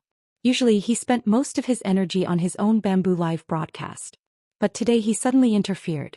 Wait, Bamboo Live broadcast? *CK, I seem to have overlooked something very important. Qin Guang and President Chong were very close. Previously, his live broadcasts were all on President Chang's Bamboo platform. Kong Qing wished he could give himself a slap. He finally realized that the hottest form of entertainment in the country was not movies or television dramas, but live broadcasts. Now that President Chong wanted to make Bamboo popular, he couldn't afford to offend Qin Guang. Yes, President Chong is right. President Qin, I was stupid just now. I apologize to you. After figuring out the crux of the matter, Kong Qing quickly changed the topic. Luckily it was in public. Otherwise he would have knelt down in front of Qin Guang. Qin Guang's balls hurt. Are you guys sick? Aren't you guys annoying? Jiang Yage and Jin Shuriwei were already speechless. They felt that they couldn't understand the thinking of this group of people. Big Beard Deng didn't even have the interest to interrupt. His mind was in a daze. What was going on with this world? Rin Chong, Zhao Yueling and Zhou Ye, who were watching from the side, sighed in their hearts. It was good to be rich. Although they weren't poor, it was rare to see two sides fighting to burn 140 million for nothing. It was the first time in their lives that they had seen it. As expected, one could see all kinds of strange things after living for a long time. The ancients didn't lie to me. However, Rin and Zhao felt a lingering fear when they thought about it. Luckily, they admitted defeat at the crucial moment. It seemed that the consequences of offending Qin Guang were more serious than they had imagined. Enough. Stop talking. We had just agreed on something. How could you change it so easily? Little Tsong, come with me. Qin Guang pulled Little Tsong to the side. When the two of them walked far away, Qin Guang directly exposed Su Tao's thoughts. Save it. I know that you're afraid that I'll get angry and not broadcast it on your Bamboo. Aren't you looking down on me too much? Am I such a narrow-minded person?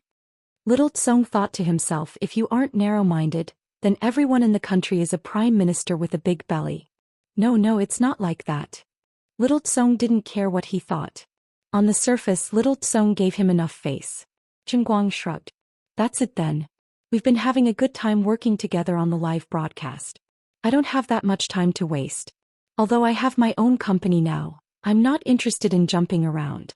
Don't think about it blindly. As for the movie, since Director Kong and I have already agreed on it, then it's settled. I won't change it. If you insist on letting Xianda Entertainment continue to be involved in women, then I'll really jump ship. Little Tsong was dumbfounded. Qin Guang's attitude was very firm. Actually, he knew that when the movie was finished, Little Tsong would definitely understand why he wanted to kick Xianda Entertainment out. This movie would not be ruined. But that was not important. To put it bluntly, he and Little Tsong were business friends, not close brothers. He had made a lot of money from the live broadcast. It was enough that they had a good time working together. As for the movie, I will earn it myself. You don't have to come. In other words, if you really trust me in acting, I can share some profits with you. But if you look down on my acting, I have no intention of letting you win without doing anything. Bright side. How about this? You should at least leave 10% of the investment for Xianda Entertainment. That way when it's released I can help you make more arrangements. Little Tsong said helplessly. Qin Guang thought about it in his heart. Little Tsong's suggestion was not wrong. Alright, then it's settled. The group of people talked about all sorts of things and finally settled the matter before the press conference officially started. Changing the contract at the last minute was a lot of work.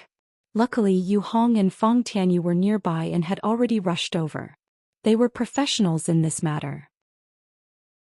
Seeing the representatives of the three companies gathering together to organize the new contract, Jean Shiyue was still not at ease. She tugged at Qin Guang's sleeve and asked, "Have you really decided?"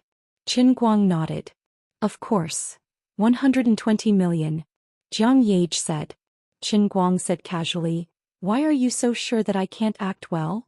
Jiang Yage pointed at Yu Hong, who was stamping the contract with a sullen face, Lu Xiaoyang, who was pale as a sheet, and Fong Tianyu, who was counting his fingers while calling Su Li. "Your employees' faces gave us the answer. Damn it, I will kick them all later." 10 minutes later, the press conference was in an uproar.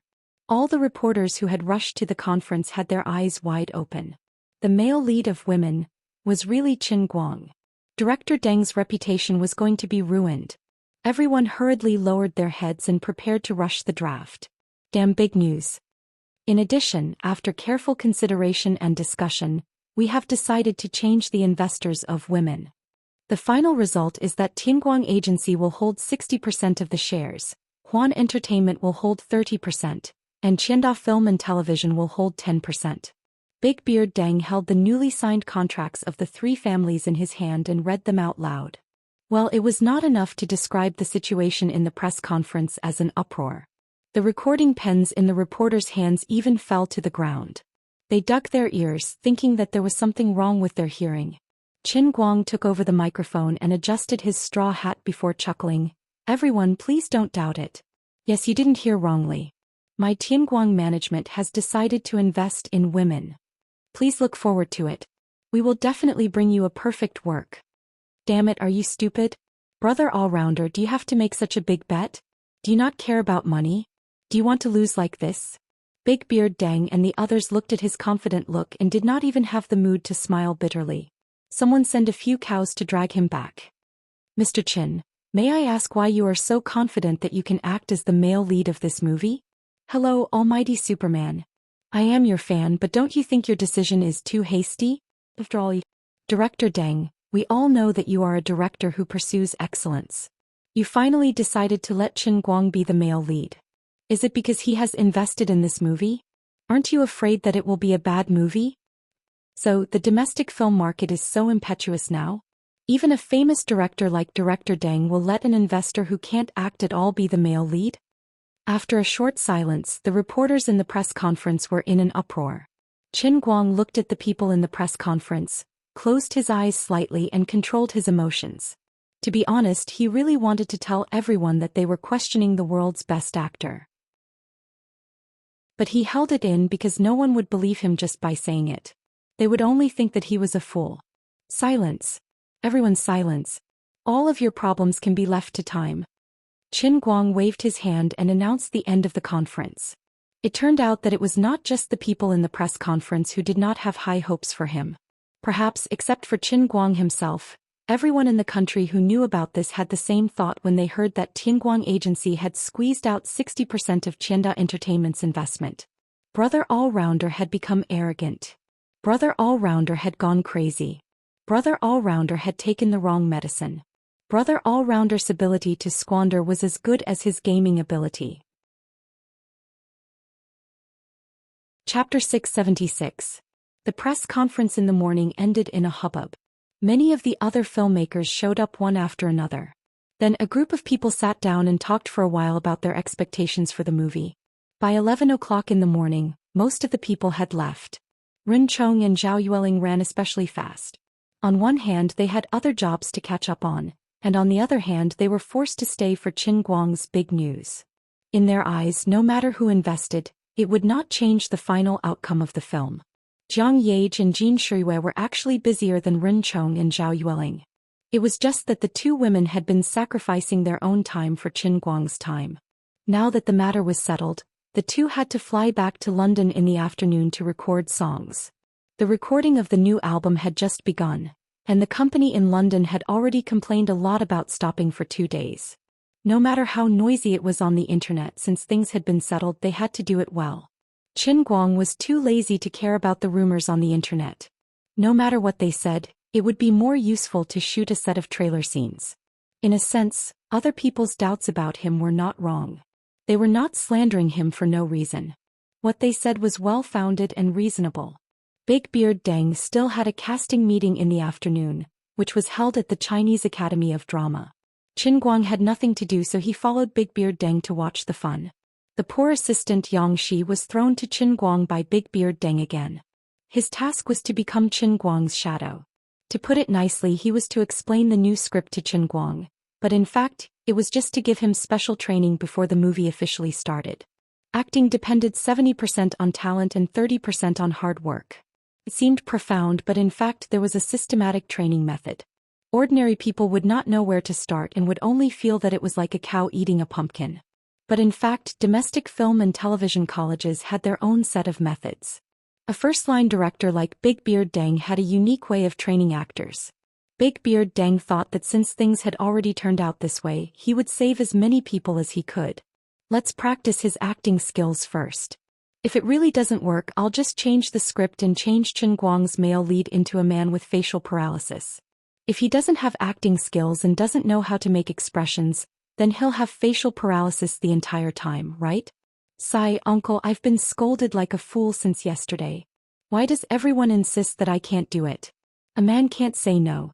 In short, thank you for supporting me this time, uncle. Fortunately, you believe in me. Thanks.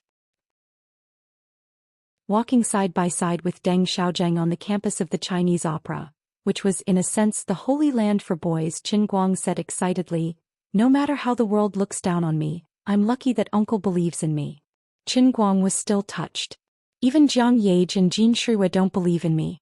Up until now, only uncle hasn't said anything to make me sad. Yes, that's right, uncle, you're so determined to push me to the top. I understand. You're the one who thinks the most of me in the world. You're indeed a famous director. You must have a pair of eyes that can see through the minutest details and see the essence of things. You must have discovered long ago that I'm actually a genius, right? Big Beard Deng silently pondered over the script in his heart. I don't believe you, I'm the one who regrets it the most, okay? I, Deng Xiaozheng, have been making movies all my life, and it's not like I've never been scolded as a lousy movie before. But so far, even if it's a failed movie, maybe it's because the consciousness was too advanced, or maybe it's because the story was too profound, or maybe it's because of funding problems during the shooting period. The only thing that has never been a failure was because the actors weren't good enough. For example, Black Chicken, which is now recognized as a prophecy of God. Dinner is even more shocking after being scrutinized by a large number of film critics. At that time I was also scolded, but after being scolded, people could still find some of the things I wanted to express from the movies I made, and it also gave me a sense of superiority in terms of intelligence. But this time, sigh, why did I change the script like that? Deng Xiaozheng wanted to chop off his own hand. Little Qin, have you read the new script? I haven't had the time. Is there a problem? Oh, then you'd better wait until I'm done.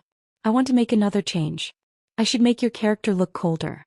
That is, no matter if you're happy, sad, or angry, you should always be able to maintain a calm and unflinching state. It'll be especially cool. Uncle, you're talking about facial paralysis, right? No, how can that be, ha? Qin Guang silently removed Deng Xiaojiang from the list of people on our side. So this guy doesn't trust me either. If it wasn't for the fact that he had trained in the acting world, he actually didn't even want to play the supporting role. But now was different from the past, and he was no longer the ignorant person he used to be. He was also eager to prove himself in the field of acting. After all, what if he was lucky enough to earn a statue of the best actor? That was a statue of the one-line sky level. Although he didn't know how much stronger it was compared to the statue of Jianling Tian, it was still worth looking forward to. Perhaps this wasn't something that could be achieved overnight, but at least you guys have to let me take the first solid step. Therefore, this women not only had to be acted, but it had to be acted well. It had to be performed with grace and charm. It had to be so good that people would be sincerely convinced and not have any doubts. Well, in a sense, Uncle Bigbeard's friendship with me is really good. With his reputation on the internet, he can easily catch an A-list celebrity and scold him for half an hour. He's so harsh. He obviously looks down on me, but he still stubbornly supports me. It's basically like burning the golden signboard that he built for so many years to send me to a hot air balloon. Uncle, I really thank you for your stubbornness. You're really great.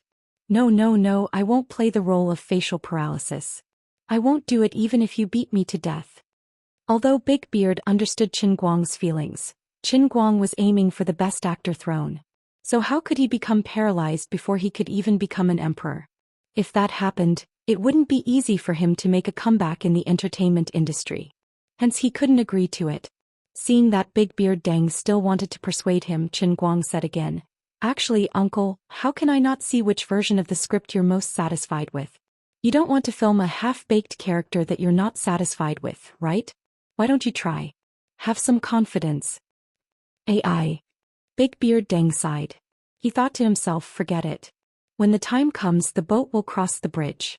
I'll prepare 2 sets of scripts first. When the time comes, I can't say anything if he messes up a few more times. I'll just change the character's personality, but it won't affect the overall shooting plan. Xianxia, come over and tell Qin Guang about the new script first. I'll go and choose the actors first. Big Beard said and left Qin Guang and Xianxia outside the venue. Qin Guang actually wanted to go in and watch the excitement, but he was also curious about what the new script was like. After some hesitation, he dragged Xianxia to the water bar near the venue. Unlike normal schools, Chinese opera students rarely went home even during the summer. Most of them stayed in school to wait for opportunities, go to Hengdian for filming or study on their own. The acting industry looked glamorous, but it was full of sweat and tears. One had to have real skills. Even the queen of bad movies, who was always criticized like a vase, actually had acting skills. But acting skills alone weren't enough. There were some rules in this industry that couldn't be avoided. Didn't a genius actress like Zhao Yueling also have some dirt on her in H-Disc? Did she really like that kind of thing? Not necessarily. Walking in the pugilistic world, people couldn't help themselves. People like Jin and Jiang, who had strong backings, who were fearless and could control their own fate, were few and far between. The decorated water bar was located in a curved hall with floor-to-ceiling glass, covering an area of about 200 to 300 square meters. The afternoon sun shone through the light brown glass into the hall, bringing a warmth that couldn't be dispersed. White bookshelves, white wind chimes, white piano. The entire water bar reverberated with Rang Hisaishi's piano piece 4 Castle in the Sky. Beautiful boys and girls gathered in groups of 2s and 3s, whispering to each other in the water bar. Sometimes they would make high-pitched sounds as if they were rehearsing for a play. Xianxia sat on a chair, spread out the script and placed it in front of Qin Guang. "I really miss it. Brother Yang, did you graduate from this school?" Qin Guang asked as he marked down a latte on the waiter's list. Xianxia nodded. "Yeah, I used to be like them. I would bring a few classmates here to rehearse and discuss plays and stuff. Brother Yang used to be a successful person." Qin Guang could hear the pride in his words and teased. Xianxia sighed again. "Yeah, I really didn't encounter any setbacks in the past. Before I met you, there was no stain in my life." However, he quickly reacted to the dispiritedness in his voice and pulled himself together. "But Director Deng is right. How can everything go smoothly for a person? Without experiencing some setbacks, how can you understand the beauty of seeing the rainbow after the storm? Alright, let's look at the script." Qin Guang had already memorized the old script, but it was the first time he saw the new version. The movie told the story of a retired boxer from the perspective of the female lead, Jiang Yage. This boxer used to fight desperately to cure his ex-girlfriend Xianxia, until he won the championship and stood on top of the world. However, his ex-girlfriend, who was terminally ill, eventually passed away. After that, the disheartened boxer chose to retire, took over his ex-girlfriend's craft shop, and lived an ordinary life. The female lead, played by Jiang Yage, the boxer's former fan, suddenly broke in and broke the boxer's peaceful life. This girl next door, who had just grown up, melted the retired boxer's withered heart little by little with her fiery passion and sunshine that seemed to never dissipate.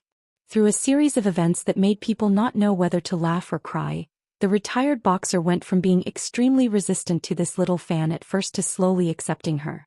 Finally, under her encouragement, he put down his craft knife, put on his boxing gloves, and once again stood in the ring to prove himself. The whole story was based on the retired boxer played by Qin Guang, and Jiang Yage's struggle and never giving up. On the surface, it was about the story of the boxer played by Qin Guang, but in fact, it was to promote the lively, strong, and independent temperament of modern girls. The movie was temporarily named Women, but it was not about ancient wars. Instead, it was to tell people that girls born in the 90s were not the lost generation. They might be willful, stubborn, or even rebellious enough to run away from home to chase stars, even if the things they liked seemed so strange. As a girl, she was infatuated with boxing and even more infatuated with a retired boxer. But hidden behind all the shortcomings of this girl born in the 90s was a burning heart of innocence. In the movie, Ren Chong played another successful boxer. When Qin Guang dominated the boxing world with the name of a genius, he had just made his debut, although he was older and had nothing. He felt that he was living in the shadow of Qin Guang and was treated coldly. He crazily wanted to take away everything that Qin Guang had as a boxer, including the lovely and charming Jiang Yage, who could make people feel happy just by being close to her. While Jiang Yage encouraged Qin Guang, the down-and-out retired boxer, Ren Chong launched a crazy pursuit of Jiang Yage from another angle, so that the girl Jiang Yage had to face more realistic things such as money, status, family pressure, etc., forcing her to make a cruel choice between dreams and reality. At first, in order to highlight Jiang Yage's role, Qin Guang's role was diluted, and Ren Chong's role was more important as the male lead. But after a few major changes to the script, Ren Chong had to step back. As for Zhou Xian, he played a high-ranking official in the Boxing Association, and Zhao Yueling played Zhou Xian's girlfriend, who was also an influential secretary and president of the Boxing Association. Their roles were also set to be the antagonists in the movie, suppressing Qin Guang in various ways. Especially Zhao Yueling's role, she and Jiang Yage's role were polar opposites. One was young and impetuous, seemingly immature but had a pure heart. The other was slightly older but had long been in a high position. On the surface, she was a strong woman that everyone feared. She wore a lot of name tags on her and her words carried weight. She did things swiftly and decisively, but behind the glamour was an ugly soul. How is it? This script is not bad, right? It's more impactful than before, right? Xianxia was also part of the main creative team that made the major changes to the script. Although he did not have much confidence in Qin Guang's acting, people always liked to be praised. Qin Guang said strangely, "It is more impactful, but this theme seems to involve some unspoken rules in the sports world. Can it pass the review? Won't they be pinched?" Xianxia smiled proudly. "Isn't our director Deng? Isn't the female lead Jiang Yage? We're promoting positive energy in general, so how can it not pass the review?" Qin Guang said, "But then again, just looking at the script, I think this movie is quite artistic. Why is the investment so high? I can't figure it out." Xianxia rolled his eyes at him and stretched out a finger. "Do you think we want to? Just the salary of the few of you lead actors added together is already more than this amount." Qin Guang felt particularly annoyed. "After all this time, I've already taken out more than half of my money, and it turns out that I've taken back more than half of it." Xianxia shrugged. "What else can we do? Nowadays, the salaries of domestic artists are shooting up like a rocket. There's nothing we can do about it. There's a crazy influx of capital from all over the country, and there's nowhere to spend the money. This is the market trend, and even a famous director like Director Deng has to follow the market trend. A few days ago that bunch of idiots, Guang Zhuangju, actually made a public opinion statement saying that they wanted to regulate the artists' salaries. That was nonsense. The eyes of the masses were as clear as snow. Why would they need laymen who only know how to slap their heads to pester them endlessly? This situation can only last for a year or two. Before long, the market will naturally make a choice. The ones who can last until the end are the ones with real money and real ability. Brother Chen Guang, we really need to think about it. Don't get a bad idea. We can't be a little fresh meat. Chen Guang said, first of all, the director of the general administration will not take the blame. We don't care about this. Also, the old man must be that person with real ability. You really don't have to worry about him. As he was complaining in his heart, Xianxia magically took out a book from his bag. That's right. It was the book Chen Guang had already read. Let's start with this book. Let me tell you about the basic concepts of performing arts first. Chen Guang rolled his eyes again. I've learned this book in the world of cups. I can recite it from the last word to the first word without a problem. Come on. The front is all nonsense. Turn to the 5th page, the 2nd paragraph, the 3rd line. The original words are like this. What is performing arts? Actors play characters. Through organized actions they create living flesh and blood, full of personality and have artistic appeal. The basic principles of performing arts are. Xianxia turned to the page Chen Guang mentioned in bewilderment. He glanced at it and was stunned. Faster, thief. Can you not be such an animal? Can you not be so professional? Young man, when did you memorize it? Did we all misjudge you? Did you really come prepared? This is not scientific. Turn to the 15th page. I think there's a sentence in it that makes sense. Chen Guang felt that showing off once was not enough. He decided to beat Xianxia to death. If he wanted to relax and not be pestered by this young man all day, he had to make him kneel first. The two chatted for an hour or two. Xianxia took out a few books from his bag such as Stanley's Actors' Self-Cultivation, Methods, 4 Systems of Self-Training, etc. As a result, Chen Guang could recite all of them fluently. Not only could he recite them, the key was that his understanding of these works had completely exceeded Xianxia's imagination and realm. Xianxia could not understand what was going on. The last time he met Chen Guang he was still a complete novice. Only a few months had passed since then. Even if he had not proven himself in front of the camera just based on his theoretical knowledge alone, he seemed to have completely surpassed Xianxia, who had 7 or 8 years of experience in the industry and had already made a name for himself in the industry. The two of them were so engrossed in their conversation that they did not notice that the other student groups in the water bar had quietly gathered around the tables near them. They pricked up their ears and listened to their conversation in a daze. Xianxia closed the last book he carried with him with a blank expression. After listening to Chen Guang's analysis, he was so ashamed that he wanted to erase all the notes he had written and drawn in the book with correction fluid. Chen Guang, I really King give up. Damn it. Your life is practically a cheat. Chapter 677. Chen Guang made a fist and palm salute. You flatter me. Do you think I can act now? Xianxia hesitated for a while and finally said through gritted teeth. If you are not an armchair strategist like Zhao Kuo, then you can act. What Zhao Kuo? This gentleman here is a master, okay? He is even better than our teacher.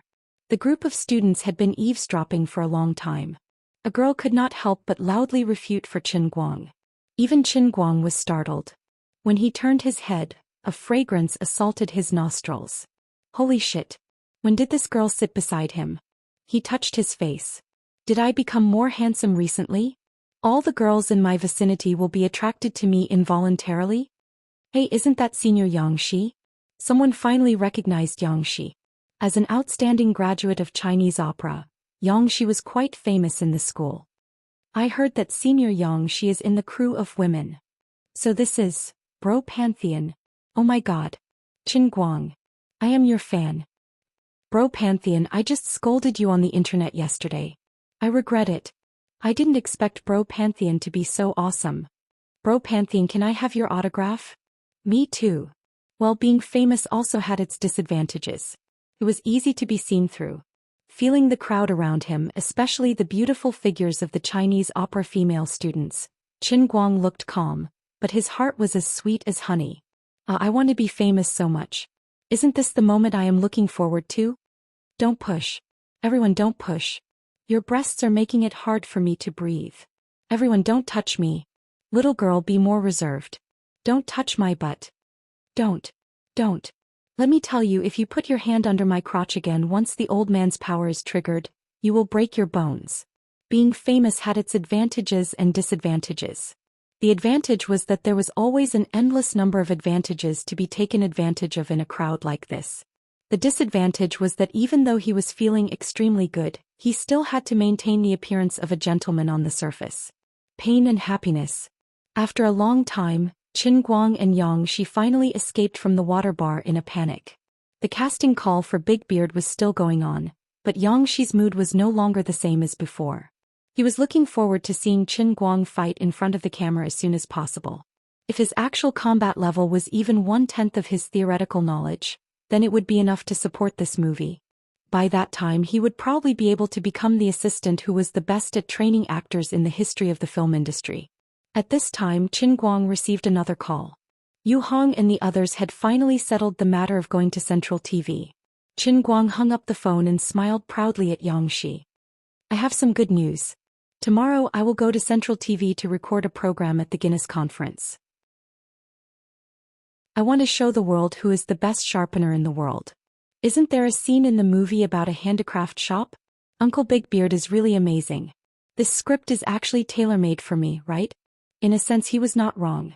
When they first met, Big Beard Deng realized that Qin Guang had the potential to become a boxing star. To act as a boxer he did not even need to deliberately go to the gym. Once he took off his jacket he would have the body of a standard lightweight boxing champion. The identity of a handicraft shop owner and the best sharpener in history was also a perfect match. Qin Guang patted Xianxia on the shoulder. If you want to create hype, we have hype.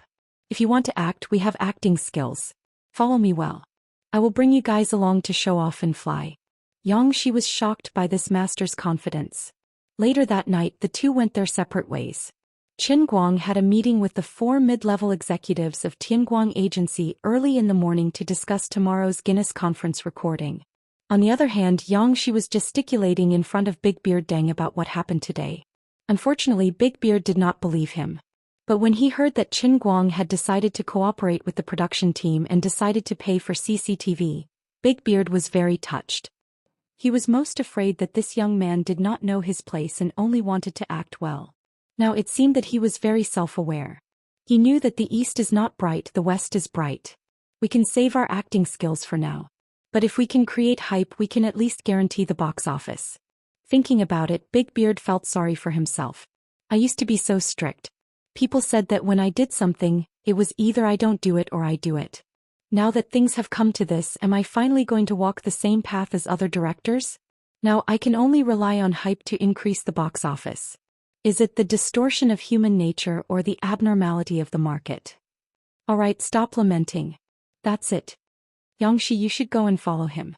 I will arrange for people to cooperate with him. If he is really successful in the handicraft industry, he can really make a big deal out of the movie. Say, you go. After leaving the Chinese Opera Academy alone, Qin Guang wanted to go and see Wu Tong. But when he called, he found that Chief Wu's work was so heavy that it made people's hair stand on end. Just today she was outside with the people from the Key Case Investigation Unit. It was said that an international criminal had quietly sneaked into Yanjing. The matter was more troublesome than expected. The entire Yanjing police force was secretly working together to maintain public security. Wu Tong could not escape. Although Wu Tong was now the chief of the Guangzhou district branch, she still had the habit of taking the lead. She did not say anything when something happened. She would lead the team and the others would follow. Qin Guang did not feel good. Originally, Wu Tong should have stayed in the 5 capitals and enjoyed her life as a second generation. Now she was trapped in Yanjing and could not move. Come to think of it, it was his responsibility. As a deputy chief he was always idling around. She was a division chief. This was the real working state. Don't work too hard. What if something happens to you? How am I going to live? Qin Guang said half jokingly and half seriously on the phone. Wu Tong was sitting in the command vehicle chatting with him. What nonsense are you talking about? I'm an outstanding student from Shund. I have real swords and guns in my hands. I'm leading the charge not because I'm some random girl but because of my fists. Come, I'll call someone over for you to listen to. Little Tong, tell me, who was the champion of the women's division in the Yanjing police system fighting competition last month? It's our Chief Wu. Invincible. Unifying the underworld. Okay, I won't let you show off here. Let's talk another day. I suspect that the terrorists who sneaked in this time are related to Xuelin. We haven't contacted Xuelin for almost half a month. In the end, Wu Tong could not help but tell Qin Guang about it. Qin Guang silently hung up the phone. He sympathized with the good comrades in Wu Tong's branch who were on the front line of the war. As for Xuelin, he sank his mind into the world in the cup again. His heart was at ease. So far, the only fanatic was still sending him faith points. The thread was still strong. Perhaps he was just hiding and dealing with the world breaker. He would not be able to contact the outside world for a while. It was useless to worry for nothing. He just needed to know that he was still alive. In addition, he made a simple call to Xianxia. The workload of the Guangdong headquarters had been exploding in the past 2 days. The two little Lolas were busy. With the destruction of the Special Affairs Bureau, the new department, which was originally hidden in the dark, quickly came to the forefront. The headquarters was temporarily located in Wujing. They established a new office location for the headquarters, accepted the original Special Affairs Bureau employees from all over the country, and conducted further probing and negotiations with the major forces of the underworld who had secretly sent people over. With Qin Guang gone, the two little Lolas had to take care of all these matters. Sweetheart, why is it that in other people's cartoons little Lolas like us can be so popular just by acting cute all day long, but when it comes to us we're always tired like dead dogs? Wu Miaowan threw the documents in her hands away like a goddess scattering flowers. She looked up with a dull gaze, but her hands reached out like lightning. In just a moment she had categorized the staff information of the various branches of the Special Affairs Bureau. Xianxia sat in front of the computer. Stop complaining. We're both lucky. Didn't you see the 30-odd people that Qin Guang brought into his company? We have to do our work here and we have to stand guard in his company cooking and cleaning. They're the ones who are miserable. That's right. Director, if you don't come back soon I'll have to go to Beijing to arrest him.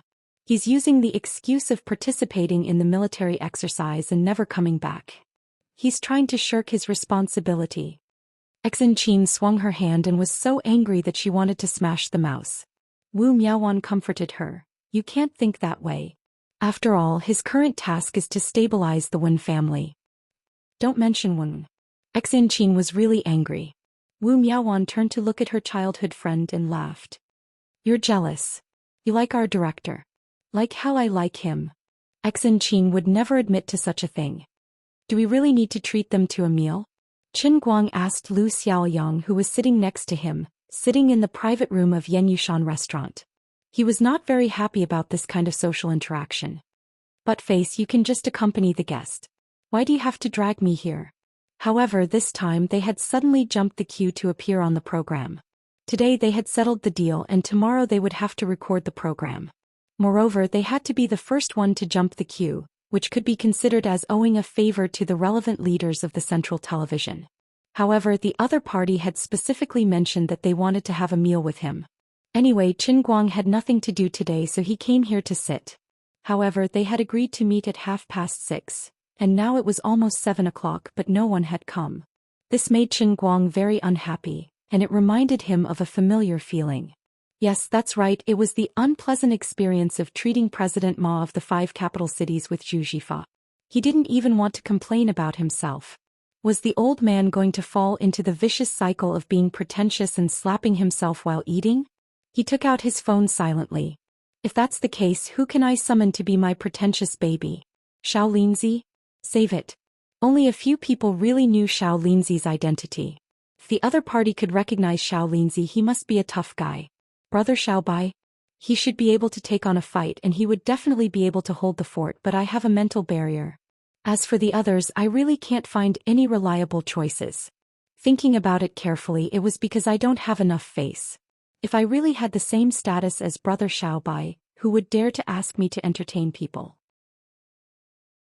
Alright, if I used my identity as the chief of the Stabilizing General Bureau, I would definitely be able to intimidate people, but I can't say this. I have a luxurious robe, but I can only walk at night. Say, who would have thought that I, the almighty Superman, the owner of the heavenly Holy Grail, the chief of the stabilizing General Bureau, would actually be reduced to the level of accompanying a third-rate celebrity? It really makes one sigh. For the sake of faith, for the sake of fame, in the end I still have to sell my dignity. The group of people sat and waited for more than 10 minutes. Feng Tianyu was so hungry that his stomach was growling, while Suli took out some French bread from his satchel and started to fill his stomach. The few people from the Central TV Guinness program team finally arrived. The situation was not as serious as the previous time when Qin Guang and Zhu Xian invited President Ma. After the group of people entered the door, they apologized profusely, saying that there were many things to do in the office, and to adjust the program arrangements at the last minute, they were extremely busy and they were embarrassed to be late. Since the other party gave face, Qin Guang didn't put on an act and gave them enough face. Seemed like they were really busy with the change of the program. At the table, everyone chatted happily, looking very harmonious. Until the second group of people appeared, the atmosphere was very harmonious. This second group of people was the official staff of the Guinness organization. There were 2 tall men with blonde hair and blue eyes, and a rich lady with branded clothes on her body. The Guinness organization wasn't a traditional official organization, but a non-governmental organization that was spread all over the world. Its founding mission was to encourage people to challenge and surpass their limits. On the surface, it was a non-profit organization, but in fact, Guinness had made a lot of money from this name. In a sense, if someone was certified by Guinness in a certain aspect, at least in the eyes of the public, this person had basically reached the ranks of the world's best in this field. With Guinness's efforts to promote this concept in China, and with the help of some government agencies, the Guinness certification had become more well-known and recognized than overseas. Just like this time, Yu Hong and the rest had helped Qin Guang get approved by Guinness. Other than bribing some people in Central TV, these 2 Guinness staff had also received a lot of money. Of course, Qin Guang did not ask them about this matter. He had given them some funds and allowed them to do whatever they wanted. He was not a rigid person. In the past, Feng Yu was poor and had to work his fingers to survive. Now it was easy to earn money, and anything that could be solved with money was not a big deal. All Qin Guang wanted was a big stage. As long as he stood on the stage, it was up to him whether he could pass the certification. There was no need for him to do anything behind the scenes. As long as one was not blind, they could tell that Qin Guang's pencil sharpening skills were unparalleled. Out of etiquette, Qin Guang used a standard British accent to communicate with the 3 foreigners. He did not even need Feng Tianyu to translate for him. Old Feng felt that he was a useless person. Chief Chen's accent is unparalleled. Lu Xiaoyang comforted him. Don't worry, brother Feng. With you around, we feel like we are a team. Feng Tianyu was overjoyed. Really? Am I that important? Lu Xiaoyang nodded. Of course. A company without a marketing department is not a complete company. Although the marketing department does not seem to be of much use now. On the other side, Qin Guang was chatting with Lu Xiaoyang when he felt something was amiss. Since when did that rich woman sit beside him? What is she doing with her hand? Why is her hand on my thigh? Why are her eyes so watery when she looks at me? If it was a pretty girl looking at me like that, it would make me feel good. But auntie, what are you doing? Stop messing around. I don't like your type. He did not expect to encounter such a situation. It was not easy to be a female celebrity in the entertainment industry, but it was not easy to be a male celebrity either. The rumors were true. There was actually a rich woman who liked this type. Stop messing around. You look older than my mother. Chapter 678. Mr. Chin Mariana is the president of the Guinness Asia Pacific Council. It's a pleasure to meet you. The more she spoke, the closer she sat to Qin Guang. Her plump body pressed closer to Qin Guang. In addition, Mariana's jewelry store needs a spokesperson. Mr. Chin, your image is very compatible with my business philosophy. Can I invite you for supper tonight? As she spoke, she reached out to Qin Guang's arm and exerted a little force. Feeling Master Guang's firm muscles hidden behind the clothes rack, she silently swallowed her saliva. Her eyes shone even brighter. The 2 Guinness staff members next to her looked at the situation helplessly. Mariana was the widow of a jewelry tycoon in America. She was unrestrained, rich and capricious. She had always been known as a male model hunter in the European and American social circles. In the past, she was just a nominal member of Guinness and never interfered with the specific affairs. These 2 days she happened to be traveling with her company's staff. When she heard that a Chinese celebrity was inviting her to dinner, she happily tagged along. Sure enough, she took a fancy to this Chinese guy. This performance was a little immodest, but it was in line with her usual style of doing things. She liked this kind of young and fresh body that was full of vitality. There was no difference between the East and the West. As long as the other party was famous enough, handsome enough, and sturdy enough, they were all within her hunting range. Qin Guang's stomach churned. He wanted to spit on this woman's face. Although the old man wasn't a good person, his aesthetic standards were too different from mine. I'm only selling my skills, not my body. I just want your Guinness to certify me. You're asking too much. Thank you for your kindness, Mrs. Smith, but I'm afraid I can't endorse your jewelry. I've already endorsed a jewelry company in China. Qin Guang remembered the last time he had dinner with Bai Hua. There was indeed a jewelry company among the endorsement contracts he had signed. He could use it as a shield. That's a pity, but it's okay. Mr. Qin, we can still talk about other things. The plump woman still didn't give up. She attacked Qin Guang again, her words becoming more and more obvious. Although the other people at the table seemed to be talking about their own things, they were also shocked by the scene on Qin Guang's side. The leaders of Central TV were filled with regret. It was actually Mariana Smith's request to invite Qin Guang to accompany the guests. At that time they did not think too much about it and just invited Qin Guang along, thinking that it was better to avoid unnecessary trouble. However, they knew about the relationship between Qin Guang and Jin Shiyue, so they did not dare to offend Qin Guang. They did not expect the chairman of the Guinness Asia-Pacific region to have such an idea. Qin Guang felt like he was about to explode.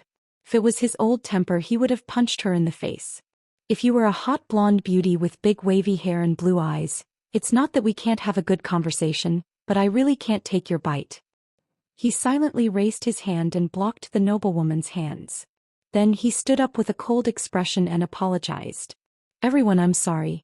I have something urgent to attend to, so I'll take my leave first. Mr. Qin, what do you mean by this? The noblewoman's face also turned cold and she called out to Qin Guang from behind. Qin Guang turned around. When the others saw his expression, they knew that something bad was going to happen. They wanted to persuade him, but it was too late. Mrs. Smith, I don't know how you deal with people abroad, but this is China. Although I can speak a foreign language fluently, it doesn't mean that I understand your country's culture. Perhaps in your opinion this is a little rude, but in my opinion I have already used a subtle and clear way to express my disgust for your overly intimate actions, but you turned a blind eye to it, or are you playing dumb with me? I originally wanted to give everyone a way out. Using our ancient Chinese saying, it is to leave a way out for others.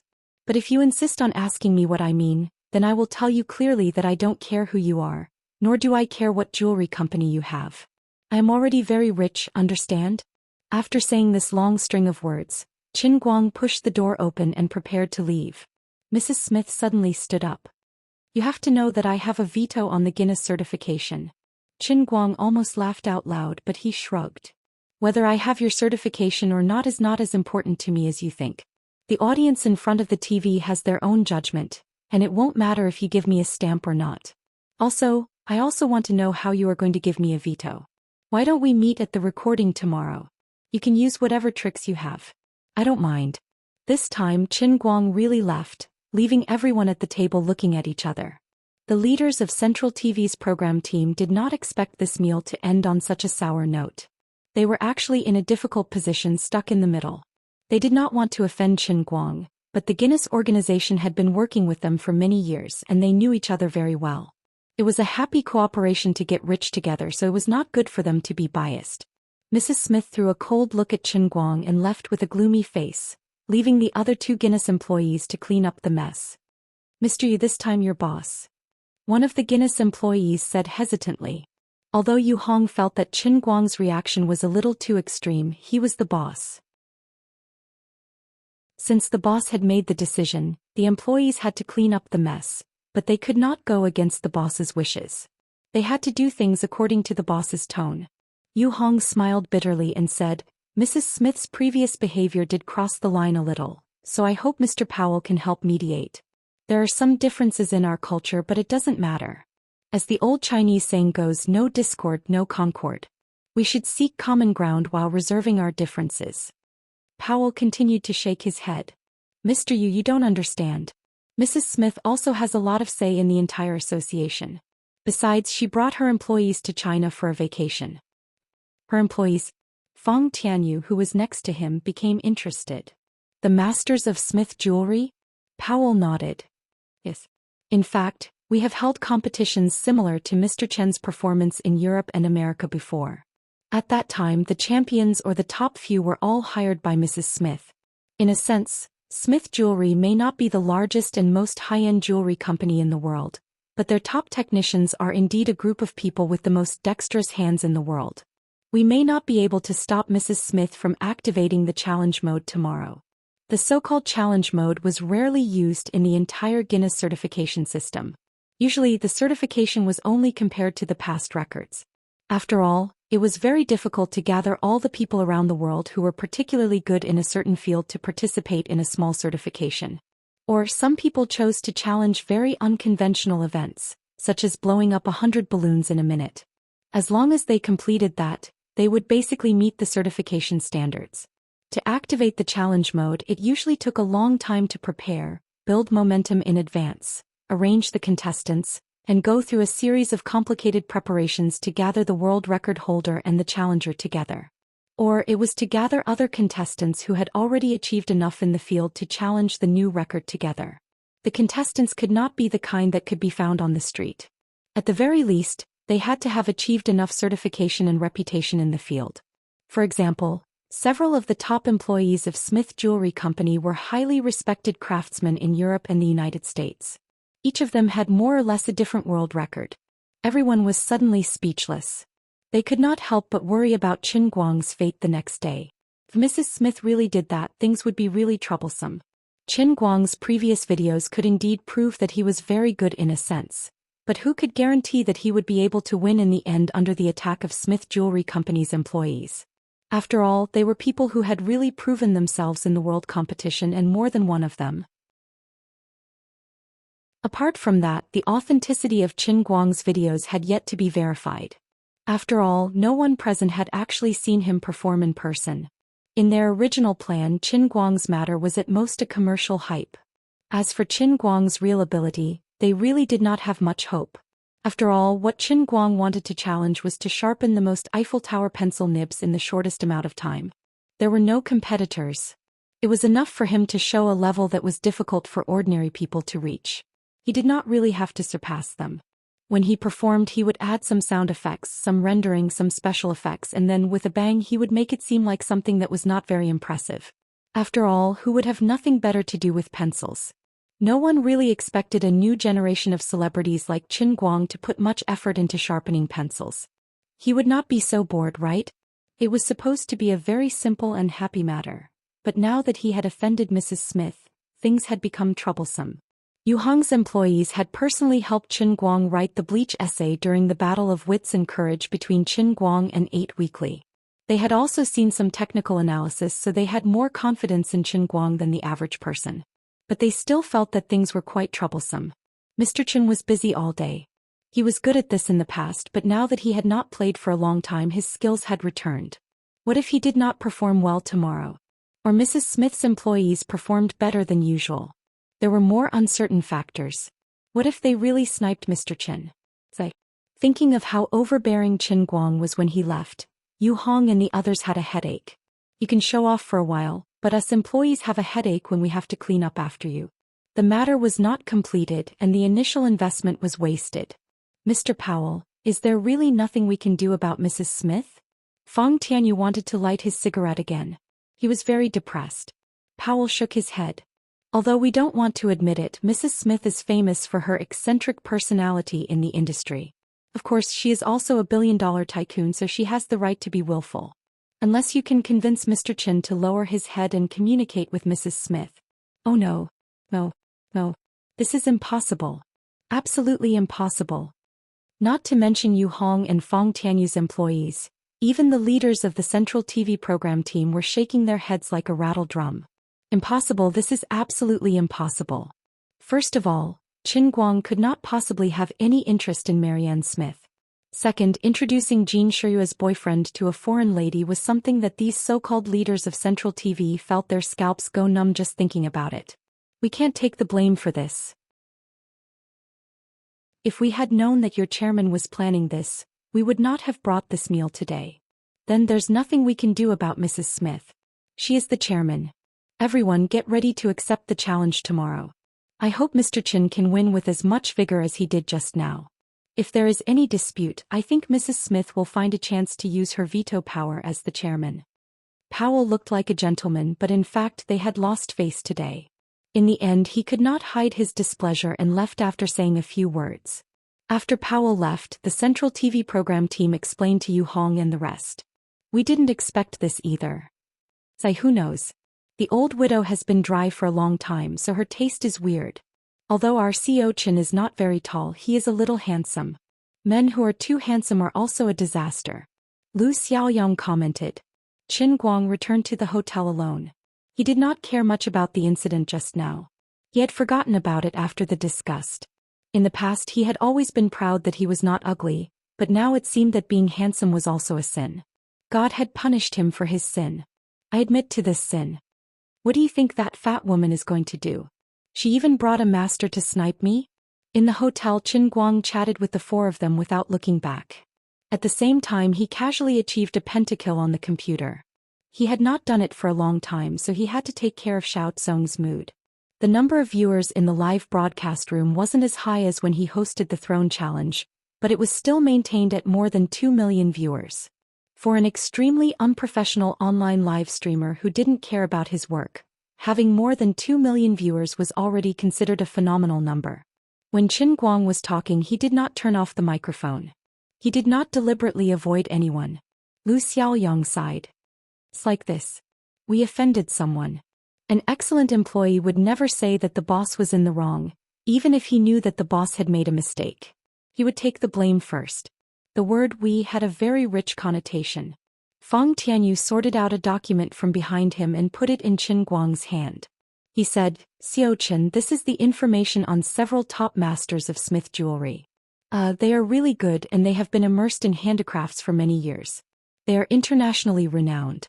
Although it happened in a hurry, they did come prepared. Qin Guang did not even look at the information. Instead, he silently finished the last team battle, destroyed the opponents, and led his teammates to take down the opponent's base. Only then did he look back at the crowd, and then he switched to the bullet screen. The viewers in the bullet screen were obviously very interested in the story. It sounded like there was an inside story, very exciting and very explosive.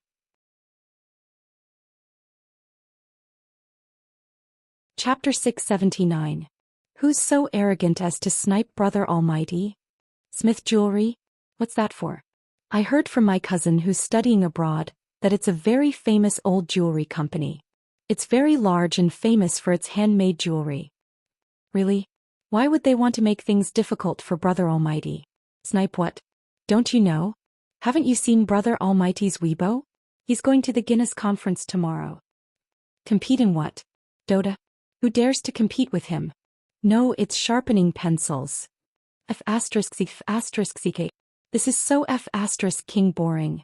Sharpening pencils? It's probably a variant of handicraft? It's boring just thinking about it. It's boring. I don't think so. I've watched Guinness before. It's quite exciting. And someone actually dares to snipe Brother Almighty. Don't you think it's interesting? It makes sense. That's why I don't watch Guinness. I'll support it this time. I agree with you. Don't blindly worship Brother Almighty. I just checked the information. The people from Smith Jewelry are very powerful, super powerful. Really? I'll check it out too. F***ck, they're really powerful. F***ck. Brother Almighty is in danger this time. Is it really that scary? Really? There are several world champions in the handicraft world. It's dangerous. Is Brother Almighty going to kneel this time?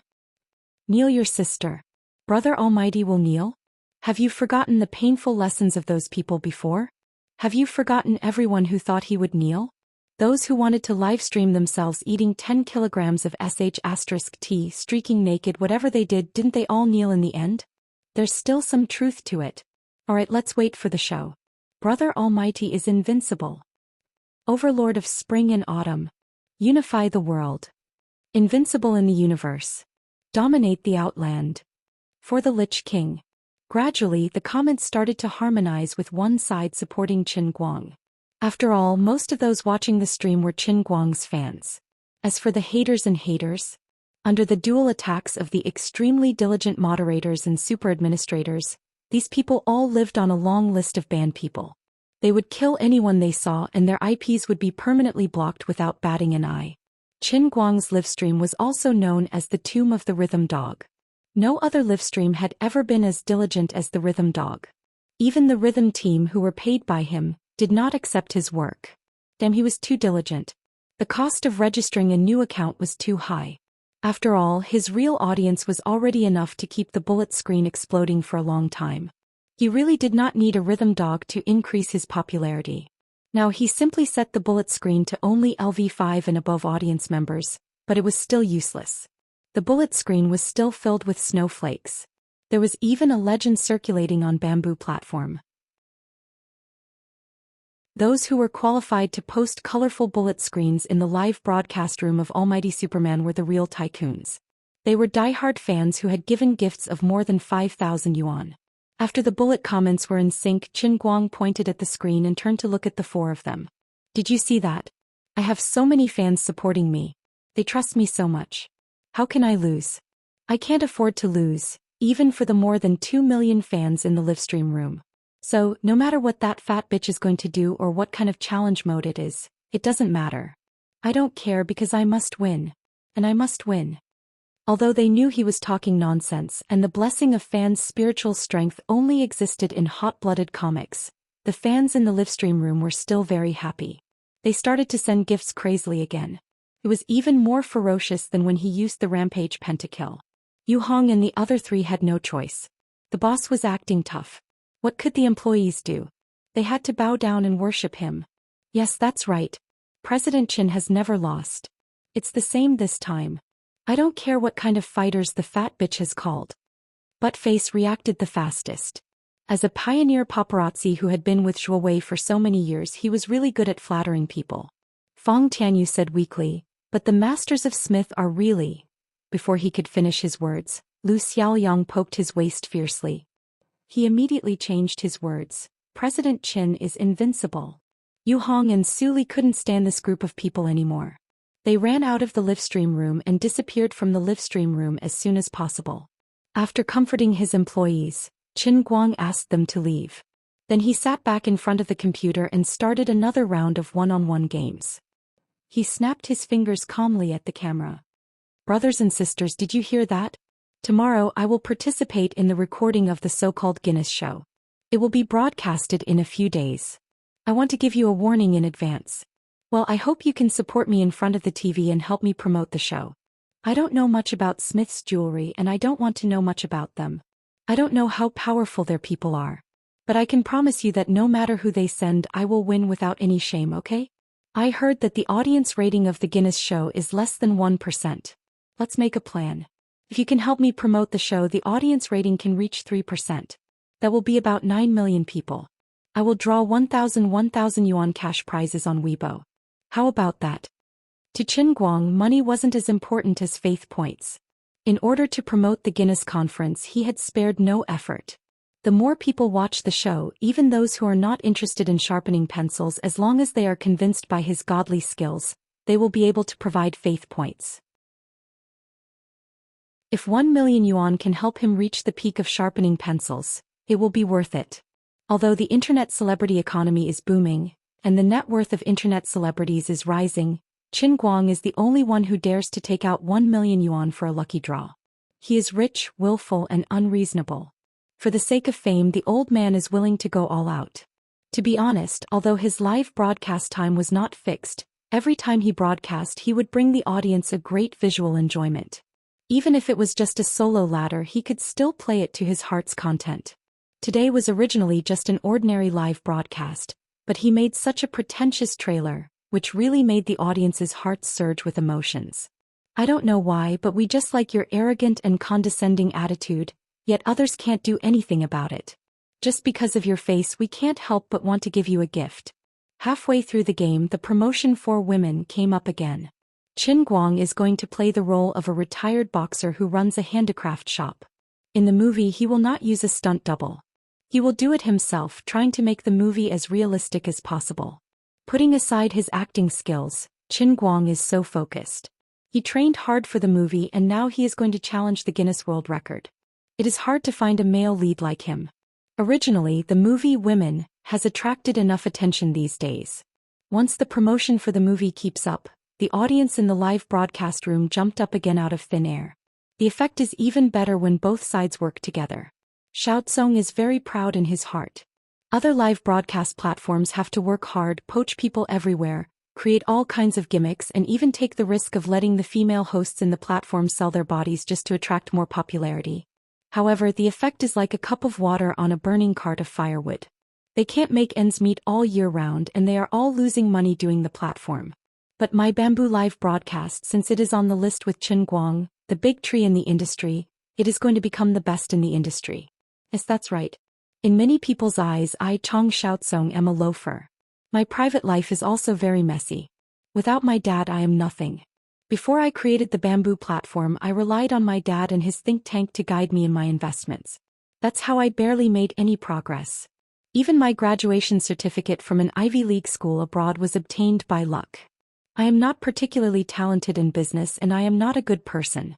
But the best decision I made in the first half of my life is to be the first to go to the 5 capitals after smelling the smell of blood on Qin Guang's body.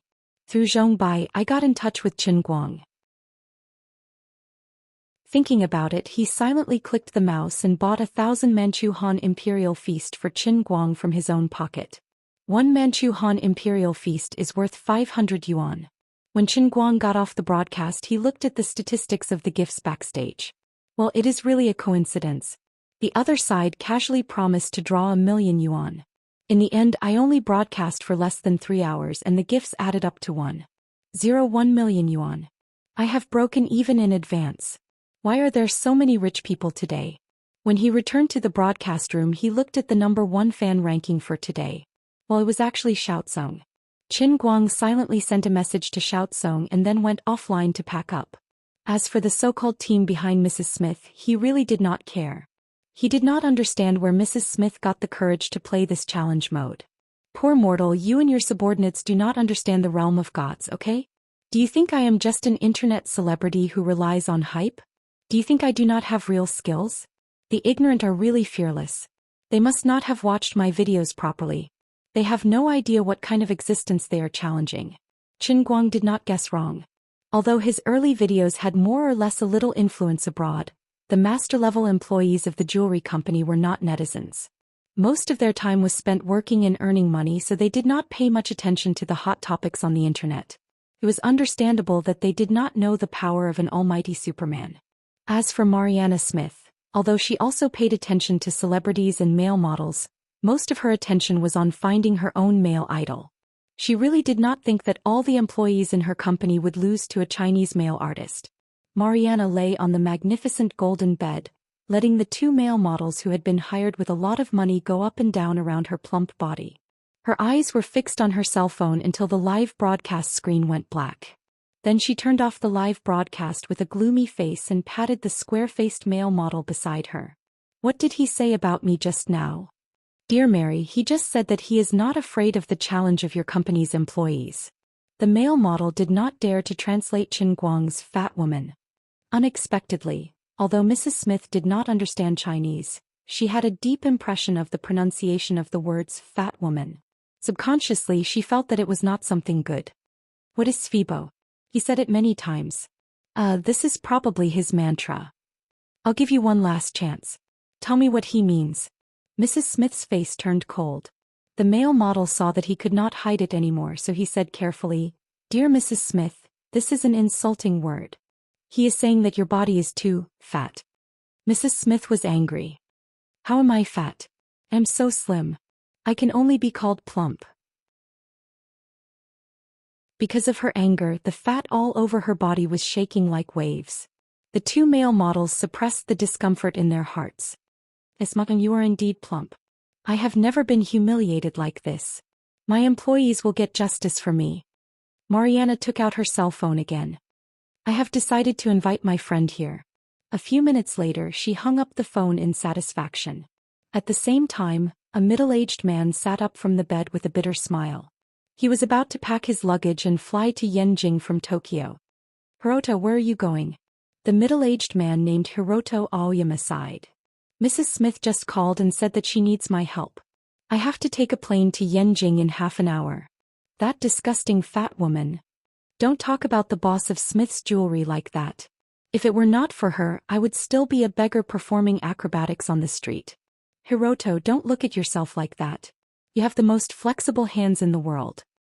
Hiroto Aoyama looked at his slightly deformed and slender fingers, and the bitter smile on his face became thicker. How could he have the heart to tell his beloved wife what kind of training he had received in Ninja Valley in order to obtain these hands? He had once been known as the #1 genius in Ninja Canyon, but in the end he had been reduced to performing on the street. It was because of this unbearable experience that he cherished everything he had now, including the world-famous title of Ghost Hand. As his wife had said, Hiroto Aoyama's hands were recognized as the world's most skillful hands. His artistic level might not be as good as the masters of Smith's Jewelry, but when it came to the level of dexterity, he would never lose to anyone. Damn you, Qingguang. Just you wait until you're begging me before getting trampled by me. Mariana's face flushed red as she cursed. She opened her mouth to scream, but in the end she couldn't. She kicked the male model who was squatting in front of her off the floor. You piece of *T. I didn't feel anything at all. The two male models almost burst into tears. Your flesh is wrinkled. We can't beat you even if we do everything we can. What? Hiroto Aoyama is also participating in the Guinness conference this afternoon? Early in the morning, Liu Xiaoyang had just opened his sleepy eyes when he was shocked by this explosive news. He was so sleepy that he woke up. What are you doing? Can't you be quieter? Can't you let me have a good night's sleep? Feng Tianyu's voice came from the side. Liu Xiaoyang was stunned for a few seconds. Then he screamed in pain, why are you in my bed?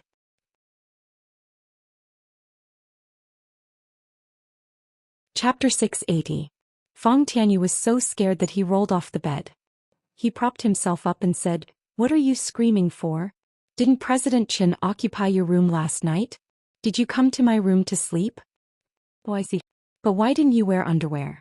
LV Xiaoyang shouted again. Feng Tianyu shrugged. You didn't wear underwear either. They stayed there for a few seconds. Holiest *T. F *CKU. It took them 10 minutes to recover from the horrible illusion. They clenched their buttocks subconsciously when they walked to make sure they were not fatally injured. However, it was useless. They were always suspicious. After all, no one could remember what they would do when they fell asleep. Later, check if there's any peppermint smell on your penis. Feng Tianyu said. LV Xiaoyang was confused. Why? I used Ma Yinglong last night. If something happened, it would smell, Feng Tianyu said confidently. Thank God. Thank you. After a while, Yu Hong was also shocked by the news that Hiroto Aoyama was going to participate in the Guinness World Cup. Unlike Smith's employees, Ghost Hand Hikaru Aoyama was someone who truly stood at the top of the industry. In the past few years he had appeared as a guest performer in various places around the world. The skills he displayed were not magic, but they were better than magic. His hands were fast, accurate, and ruthless. He could even carve a grain of rice into a miniature sculpture of a person in a few seconds. President Chen, what should we do now? We are in big trouble. LV Xiaoyang wanted to slap the table. Qin Guang was still very calm, which made him very anxious. Qin Guang drank a few mouthfuls of porridge and put down the bowl slowly. Do you know what I like most about you, buttface? What? I like how surprised you are, because the more you can't keep your composure, the more unfathomable I seem. Holy *T. Yu Hong, who was watching from the side, also felt that all his years of cultivation had gone to waste. In the face of Xiao Chen like this, he really could not maintain a calm state of mind. Alright, I'll go alone for today's recording. Remember your tasks. I hope that you guys can complete the piano performance today. Don't doubt my ability. Just do what I tell you to do as fast as you can and that'll be fine. I really don't have the patience to instill any more ideas in you. You just need to believe in one thing. I never speak nonsense and I never fight a battle I'm not confident of winning. Furthermore, I will never lose.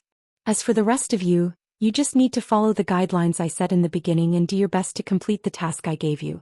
You just need to build a stage for me to display my skills. Frankly speaking, I'm not very satisfied with all of your performances so far. With that, Qin Guang got up and left.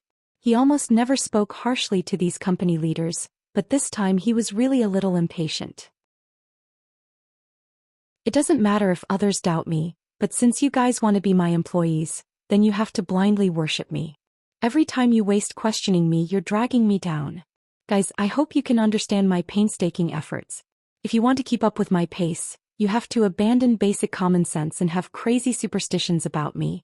Of course, these things might seem too ridiculous in the eyes of ordinary people, but it didn't matter. Qin Guang was confident that he could take them on a flight twice, and they would naturally understand the reason behind it. He would use this Guinness conference and women as an opportunity to settle these two things. Needless to say, they would start to doubt their lives. Xiao Qin is angry. Looking at Qin Guang's back, Lu Xiaoyang sighed. Fang Tianyu lit a cigarette and began to feel melancholy. Su Li, on the other hand, took out a mirror calmly. He felt that one of his eyebrows was crooked. Yu Hong was silent. Qin Guang's way of doing things was too different from Tang Xiaokai's. They were both young men, but Tang Xiaokai was strict and meticulous in his work. He relied on his amazing talent to do whatever he wanted on Wall Street, and he was the trendsetter of the financial era. Qin Guang, on the other hand, did not play by the rules. To put it nicely, it was unconstrained. To put it bluntly, he did things as he pleased. He did not have a plan, and it could even be said that he was reckless. From the beginning, Yu Hong did not approve of Qin Guang's policy of not caring about the business plan first, and instead he only wanted to promote himself. This was too much of a conflict with his outlook as a manager of Tangjie Foundation. However, he did not object to it. Although he was sent by Tang Xiaokai to work for Tian Guang, he understood the logic of the workplace. One man cannot be a second master. Regardless of whether Qin Guang's decision was right or wrong, he had made a decision, and he was responsible for executing it. Even if Tianguang brokerage was screwed up in the end, he could just return to Tangjie Foundation. Anyway, didn't Boss Tang say that he was not afraid of losing money? Compared to others, Yu Hong, who was in his 40s, was no longer young. He could not fit in with the relatively young Fang Tianyu and Lu Xiaoyang's style, but it did not matter. A company needed someone who could maintain his composure, and Yu Hong, who was in charge of the administrative department, felt that he was suitable to play such a role. However, when Qin Guang arrived in Beijing, he obtained 150 million yuan in endorsement fees at lightning speed. He did not do anything, and the other party transferred all the money to him. Yu Hong was especially confused. Boss Qin, didn't you say that you would not make money first, and that you would rather lose money to promote your general policy? Alright, when he finally accepted Qin Guang's unimaginable ability to make money, and after going through a lot of trouble with Tang Xiaokai and Su Li, they changed the shares of Tianguang brokerage and transferred 150 million yuan into their account. However, Qin Guang threw 120 million yuan into a movie that was destined to fail. These few days, Yu Hong felt that life was full of ups and downs, and if he did not have heart disease, he would have been in the hospital. I have already contacted the National Gallery of Art about the piano performance. They have a free day next week, which is on August 30th. If there is no problem, let's do it on that day, Fang Tianyu said. Lu Xiaoyang nodded. Then it's settled. Old Fang and old Yu, go and contact the venue's ticketing service. I will get someone to post a speech online to warm up the audience. Boss Qin is right, we have to speed up the pace. Yu Hong sighed in his heart. It's good to be young. You guys are so careless. The Guinness conference was not a live show. After all, this show was full of accidents, and if it was a live show, there would be all kinds of uncontrollable accidents. If it was a recorded broadcast, it could avoid accidents, and at the same time, the effect of the show could be controlled through post-editing. After lunch, Qin Guang rushed to the central TV building. Other than his blind confidence, he was very concerned about the recording of today's show. He had spent a lot of effort to get this done, so he had to do it properly and beautifully. Today's Guinness conference was also very important. It was related to whether he could increase the sharpening world's faith value from less than 2,000 a day to more than 40,000 in one go. After all, he was still nearly 30 custom-made training sessions away from perfecting his body, and the gap in faith value was infinitely large. As for Mrs. Smith's harassment and revenge, he really did not care. He crossed his legs and waited downstairs. He took out his phone and browsed the news on the internet. From time to time he would look at Weibo. The storm caused by women did not fade with the passage of time. Instead, it became an old pot of wine, getting stronger and stronger.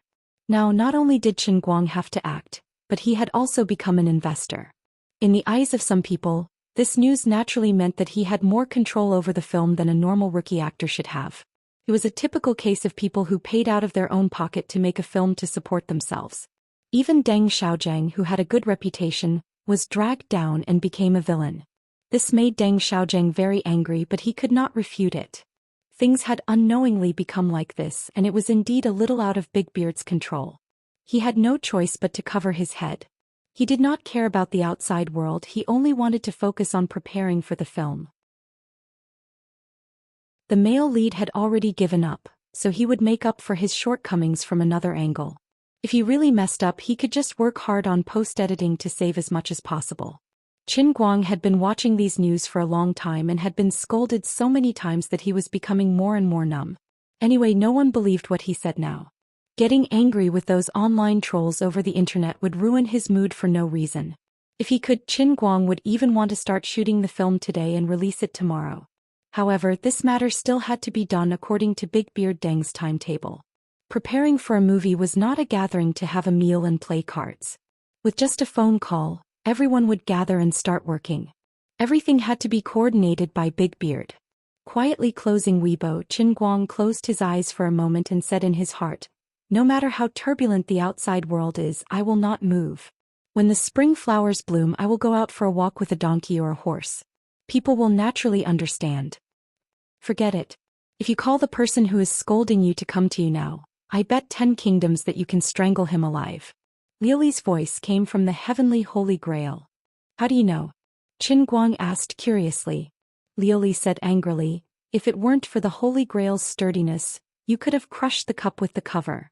"You, Mr. Qin, so early. Let's go up together?" Qin Guang was about to argue with Liuli when the leader of the Central TV program team, whom he had met at the dinner table yesterday, suddenly appeared in front of him and greeted him warmly. "Sure." Qin Guang put the cup back in his bag and walked up with the man. "By the way, Mr. Qin, it's that Mrs. Smith from yesterday," the man asked tentatively while carefully looking at Qin Guang's face. "What's wrong? Challenge mode? It doesn't matter. Let her be." Qin Guang said casually. "It's not that simple. Maybe Mr. Qin is not very clear about Smith Jewelry's reputation in the industry. If it's really a challenge mode and you lose, I'm afraid we can only cut this part to avoid some adverse effects on you." At this point, the Central TV program team had made up their mind. Since they were stuck in the middle, they didn't want to offend either side. The safest way was to directly cut the program and pretend that nothing had happened. Qin Guang became anxious when he heard this. If they really cut it, not only would his initial investment be wasted, where else could he find such a suitable platform to promote his boring pencil sharpening skills? Other than the Guinness conference, where else could he find so many bored audiences to watch him sharpen pencils? No. We definitely can't cut it. There's no need to cut it. Just rest assured. I won't lose. I really won't lose. Waving his hand, Qin Guang spoke without any hesitation. The Central TV leader was helpless. "Why can't you tell good from bad? I really want to dig out your heart and see how it grows. Where do you get this confidence from?" Lin Fan thought. But about an hour ago, the Guinness Association reported another contestant. Qin Guang interrupted him. "You're talking about Hiroto Aoyama, right? I heard this name early this morning. It's not a problem. It's really not a problem." "Hey Mr. Qin, that's the ghost hand. It's a top expert who can carve a grain of rice into a human figure in a few seconds. You haven't seen it." Qin Guang felt that if he didn't do something, this guy would probably persuade him to withdraw from the competition. He sighed. Why do people in this world always think that the limits of human beings are so simple? The two of them walked out of the elevator. The program recording hall was on this floor. In front of them was the reception desk of the Department 13 Arts Channel where the program team was located. Qin Guang didn't talk to this guy anymore. He went to the front desk and patted the table with a smile. He smiled at the receptionist and said, "Hello, can I borrow a pencil and sharpener?" "Mr. Qin, what are you doing?" The Central TV leader was standing beside him, completely confused. Qin Guang shrugged. "I know that when you approved this program, you must have done it because of me, but you didn't look at my resume in detail.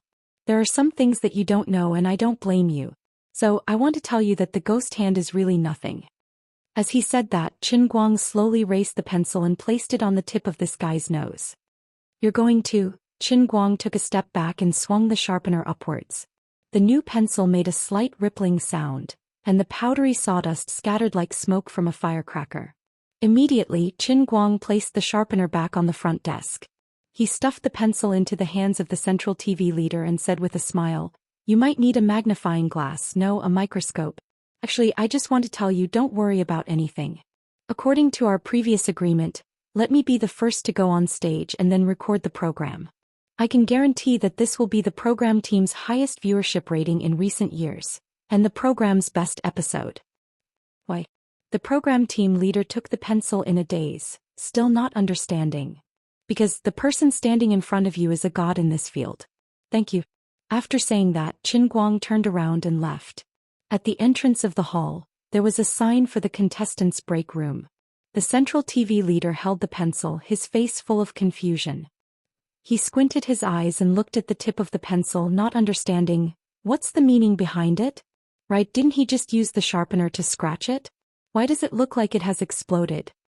His squinted eyes became smaller and smaller and he finally found something different. There was something written on the tip of the pencil.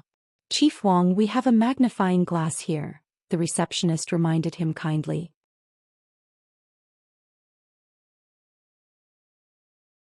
Chapter 681. Shaolin, this looks like a statue of a person? It was rare for Chief Wang to be together with the receptionist. He was usually very careful with his image and had to keep a distance from these young and beautiful female colleagues, but this was too strange for him to understand. The receptionist named Shaolin shook her head and gasped. "Chief Wang, this is Robot Zero, the biological armored combat robot that Ling Boli piloted in the EVA." "Robot Zero? Eva, what's that?" Chief Wang, who was in his 50s, would not understand these young people. "Anyway, it's a robot." Shaolin was not in the mood to explain the two-dimensional knowledge to Chief Wang. She only looked at the magnifying glass inside. "Oh my god, this isn't just a simple likeness. Oh my god. The lines, the joints, the armor, it's like it's alive. If it could be colored, it would look exactly like the figurine I just bought."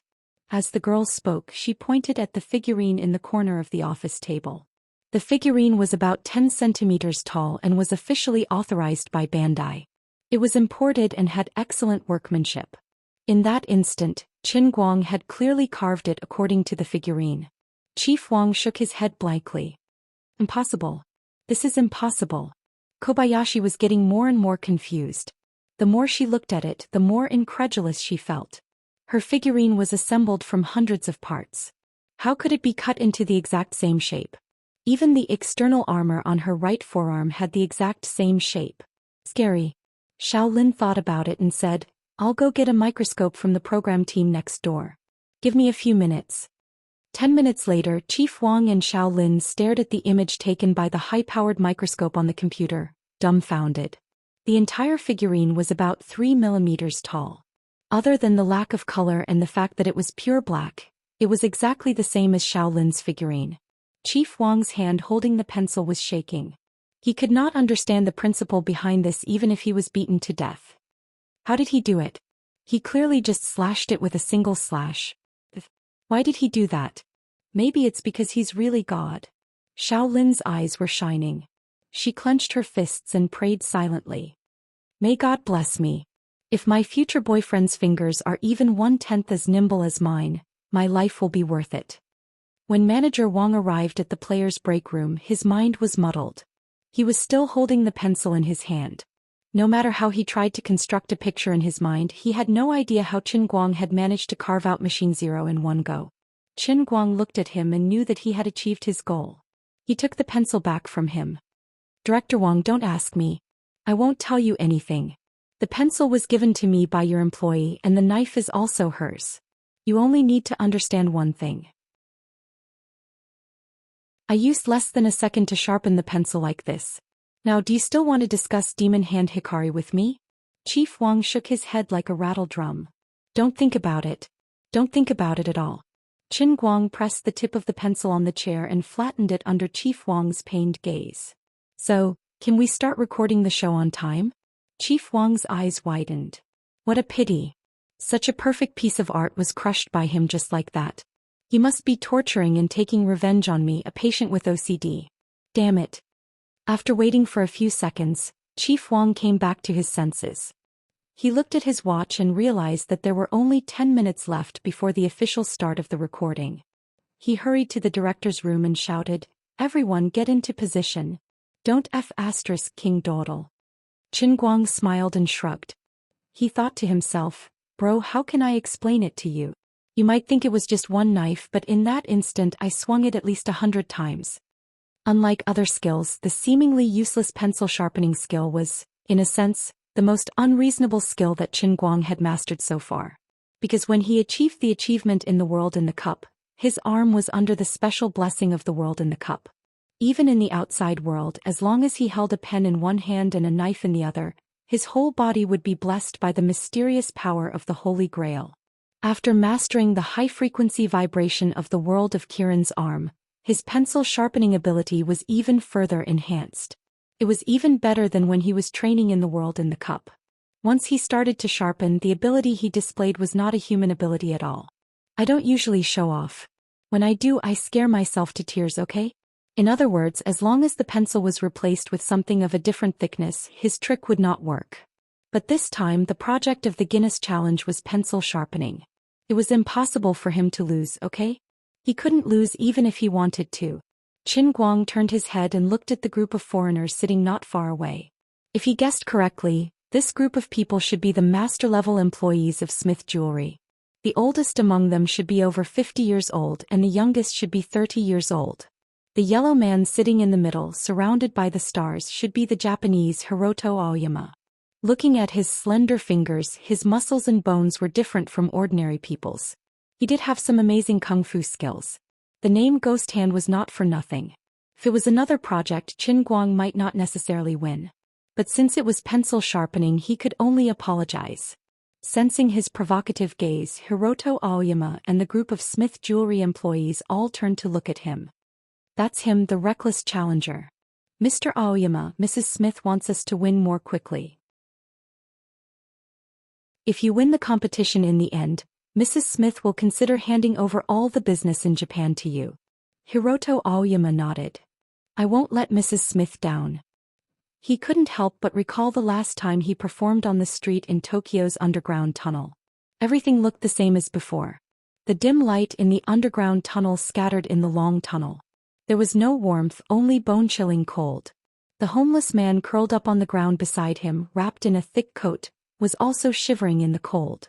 Frantic mosquitoes buzzed around the light on the ceiling, hitting the lampshade and making popping sounds, as if drowning out the growling in their stomachs. When he was at his most desperate, Mrs. Smith came down from the sky like an angel and asked him to carve a head for her using rice on the table. He was shocked by the gorgeous clothes on the angel.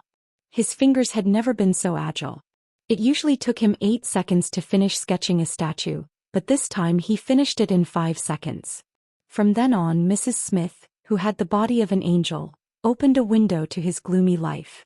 Although some of the memories made him sick, the results were always gratifying. Most of what he had today was thanks to Mrs. Smith. So, today, even if it was just to make her happy, he had to win quickly. With that in mind, he began to rub his fingers subconsciously. The eyes of the employees of Smith Jewelry next to him were involuntarily attracted to Hiroto Aoyama's fingers. It was really amazing. As expected of Mr. Aoyama. His skills didn't show any signs of decline because of his age. It's that they were getting better. Marianne Smith, as the chairman of Guinness Asia Pacific, was already seated in the guest seat in the recording hall. Powell and another staff member sat on either side of her, one on the left and the other on the right. Usually she wouldn't sit in this seat. She wasn't even interested in watching a normal program recording, but today was obviously a special day. Mrs. Smith was half lying on the leather chair in the guest seat, moving her body with some difficulty. Powell, when Qin Guang loses in the challenge mode, go and tell him that if he doesn't make any compromises, the door of Guinness will be closed to him forever. Also, you'd better tell him that I, Marianne, have a wide circle of friends. Many celebrities in the Wuxia entertainment circle are my friends. He will definitely pay for his arrogance yesterday. Powell was extremely disgusted, but he put on a respectful face and said, "Yes, esteemed chairman." After waiting for another 10 minutes, the audience entered the hall one after another, and the seats were all filled up. Usually, these people signed up online and were selected through a series of behind-the-scenes operations. Their task was to clap and scream when necessary to ensure the effect of the program. However, this time the audience seemed to be a little restless. The lights in the studio had dimmed, but the whispers in the crowd didn't stop for a long time. Director Wang had to shout into the microphone to make these people calm down a little.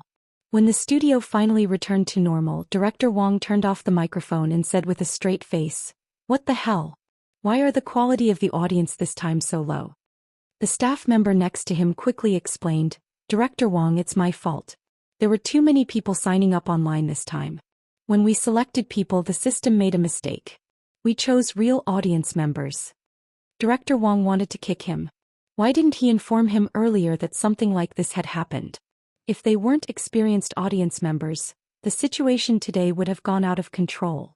In his mind, he thought of the zero machine that Qin Guang had carved out with a knife. If he were an ordinary audience member, he might not be able to control his emotions when witnessing such a miracle with his own eyes. In the audience seats, 17 or 18 bald men gathered together, and they seemed to be very eye-catching. Yes, that's right, Qin Guang's old acquaintance, the bald president of the Anti-Light Alliance, had brought his brothers to support him. This old man must have mastered some special skills. As long as Qin Guang went on stage in public, he would definitely appear unshakably, rain or shine. Even if Qin Guang changed the venue of his appearance from the 5 capitals to Yanjing, it still wouldn't stop him from chasing after his idol. The people around him were naturally his comrades who were as close as brothers.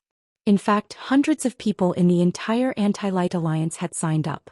However, because Qin Guang had publicized this during the live broadcast, the audience registration for the Guinness conference, which no one cared about before, suddenly exploded and the competition became extremely fierce. The total number of people signing up online was more than 200,000, but less than 1,000 people were selected. Excluding the 500 people who had been manipulated under the table, the actual selection rate was less than 1%. On the surface, the success rate was also only 1%. Even with the president's mysterious blessing, the entire Anti-Light Alliance had more than 800 people, and only about 20 people had entered. In fact, this was already very strong.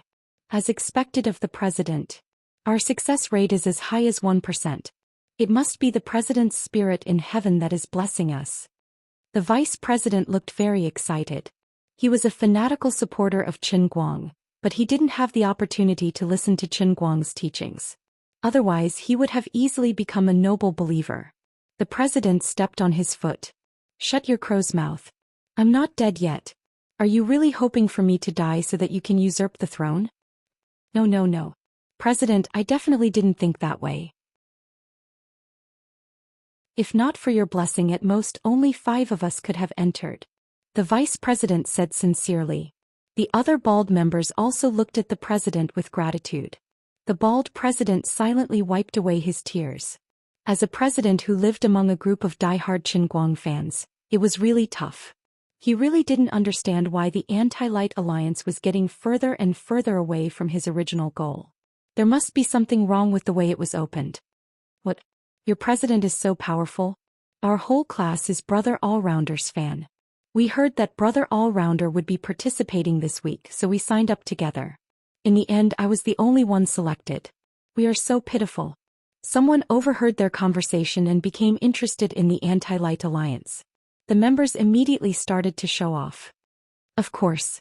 We have a total of 800 brothers that signed up and 20 were selected. Do you see our heads? Do you see our president? Brother All-Rounder is also bald. This is his summoning. There is a mysterious bond between us and Brother All-Rounder. Brother, are you also a fan of Brother All-Rounder? Why don't you hurry up and join us? Must I shave my head? But I'm a girl. I'm sorry. We are the Righteous Anti-Light Alliance.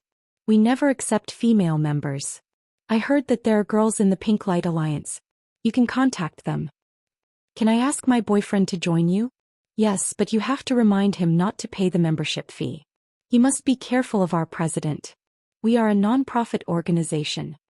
The bald president silently wiped away his tears. He seemed to have understood something. His heart ached so much that he couldn't breathe. Hello, ladies and gentlemen. I am your host Jujun. I am your host Dongqing. Welcome to the Guinness Conference. The male and female hosts walked out from both sides of the stage and stood in the center. The recording of the Guinness Conference began. The audience suddenly tensed up. The show was about to begin. The staff in the contestants' lounge shouted, "The contestants whose names I have called, please follow me to the back of the stage. The recording has begun. Thank you for your cooperation."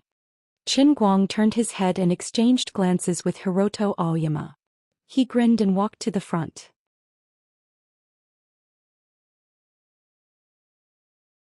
Chapter 682. Jujun, do you know why our Guinness conference is getting more and more popular? The female host Dongqing smiled. Jujun pretended to be at a loss. Why? It's because we don't have to worry about food and clothing anymore. Our material life is more abundant, and the people have more time to focus on the spiritual life. Dongqing kept Dong Shuebing in suspense. What does the spiritual life have to do with the Guinness conference? We are challenging the limits of humanity. Jujun and Dongqing echoed each other. Dongqing blinked. You don't understand. Everyone has their own little Superman in their heart.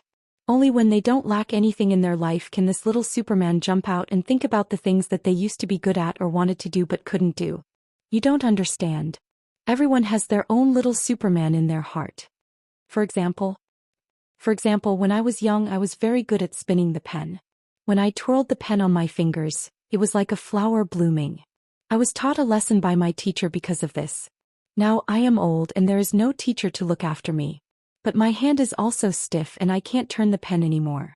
Dongqing purposely pouted and put on a pitiful look. Jujun nodded.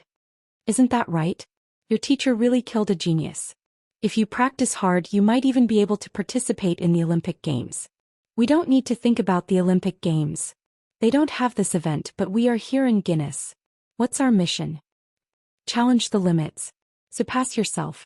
Write your brilliant ideas into the Guinness Book. The two hosts said in unison. After that Jujun changed to a high-pitched voice. Next let's welcome our first challenger, Qin Guang. What he wants to challenge is something that all of us have done since we were young. He will tell us that sharpening pencils is also a skill. Dongqing also said. That's right. I don't have the Olympic Games for spinning pens, but Qin Guang has our Guinness conference for sharpening pencils. Everyone, let's witness a miracle. As the music started, Qin Guang, who was wearing a straw hat, walked out from the back of the stage and went straight to the center of the stage. The straw hat couldn't hide his devastatingly handsome face, but it could hide the new bandage on his head, making him look even more imposing under the spotlight. He looked like a divine soldier who had descended from the heavens. His handsomeness had reached a new realm, a new height. The above content was purely Qin Guang's personal fantasies. It was purely fictional. If there were any similarities, it must be the effects of his die-hard fans' beauty enhancement. Also, in order to make Qin Guang's challenge more convincing, we have invited 8 world-class craftsmen from the Guinness Association. They will compete with Qin Guang. They're Mr. Hiroto Aoyama, the ghost hand from Japan. He is the champion of 10 consecutive handicraft awards in Japan. He is also the holder of many world records. He can carve a grain of rice into a lifelike portrait in 5 seconds. Mr. Santos from Mexico. He's Mr. Bell from Australia. He's Mrs. Smith listened to the translator beside her translate and said unhappily, "Since when did it become an invitation for my people to compete with him on the same stage?" Powell quickly explained, "Mr. Chairman, please don't be angry. The program team of China television station has to consider the effect of the program. It's more reasonable to say it this way. Mrs. Smith nodded. That's true. I can't let others know that I'm deliberately making things difficult for him. After a short while, accompanied by all kinds of background music, lighting, and special effects, Qin Guang stood on the stage with a total of 8 so-called gatekeepers in the challenge mode. In front of them was a long table. In front of each of them was a total of 10 pencils, a total of 100 pencils and 3 different sizes of pencil sharpeners. Qin Guang stood in the middle, and Hiroto Aoyama stood beside Qin Guang. The host was introducing the rules of the competition. Hiroto Aoyama subconsciously turned his head to look at Qin Guang. This poor guy. He looks quite good. He probably rejected Mrs. Smith's pursuit. How stupid. What's wrong with Mrs. Smith? Even if she felt disgusted at the time, wouldn't it be over if she closed her eyes and endured it? This was a life-changing opportunity that had fallen from the sky. She was the owner of Smith Jewelry with a net worth of $1 billion USD. She was the current heir of the famous Tepest family in Europe and America. Dong Qing explained in detail, "Ladies and gentlemen, the rules of our competition are very simple. Every contestant has a total of 5 minutes. If Qin Guang can sharpen the most Eiffel Towers in these 5 minutes, he will be recognized by Guinness as the best sharpener in the world. Please look at the big picture. This Eiffel Tower is qualified. From this angle, doesn't it look exactly like the tower in the picture? Of course, it can't just be the appearance. Everyone look at the 4 legs of the tower. That's right, the bottom must be hollow." Zhu Jun exclaimed again, "My God, isn't this too difficult? Won't the tip of the pencil break if you're not careful?" Dong Qing nodded. "Of course it's difficult, but this is what Guinness strives for." "That's right. It's because it's difficult that we can challenge our limits. Now let's welcome the Guinness certifiers, Mr. Powell and Mr. Bloom, to the stage for the final verification."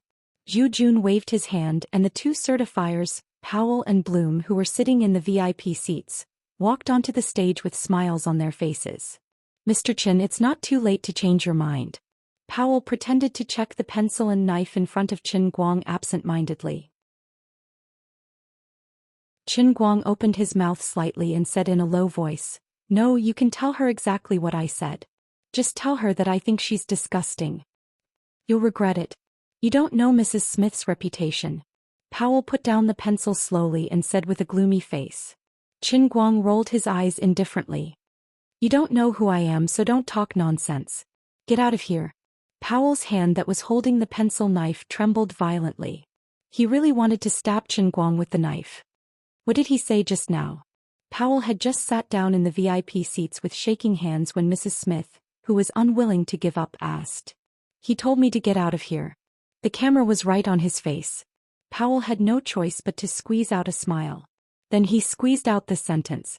Mrs. Smith's face turned serious. "That B** starred. That's right, he's a B** starred." As the camera turned away, Powell immediately put on a fierce face and stared at Qin Guang. "Damn arrogant kid, just wait for your bad luck." Among the nearly 1,000 people in the audience that day, about 500 came for Qin Guang. Apart from a few anti-fans like the bald president, most of the others were fans of Qin Guang. Deep down, these people hoped that Qin Guang would win, but after hearing Zhu Jun and Dong Qing introduce the other 8 contestants, they were a little uncertain. In particular, Ghost Hand Hikaru Qingshan was too famous. Qin Guang was trying to break the world record, but Hikaru Qingshan already had several world records. Although the other contestants were not as famous as Hikaru Qingshan, they were still somewhat famous.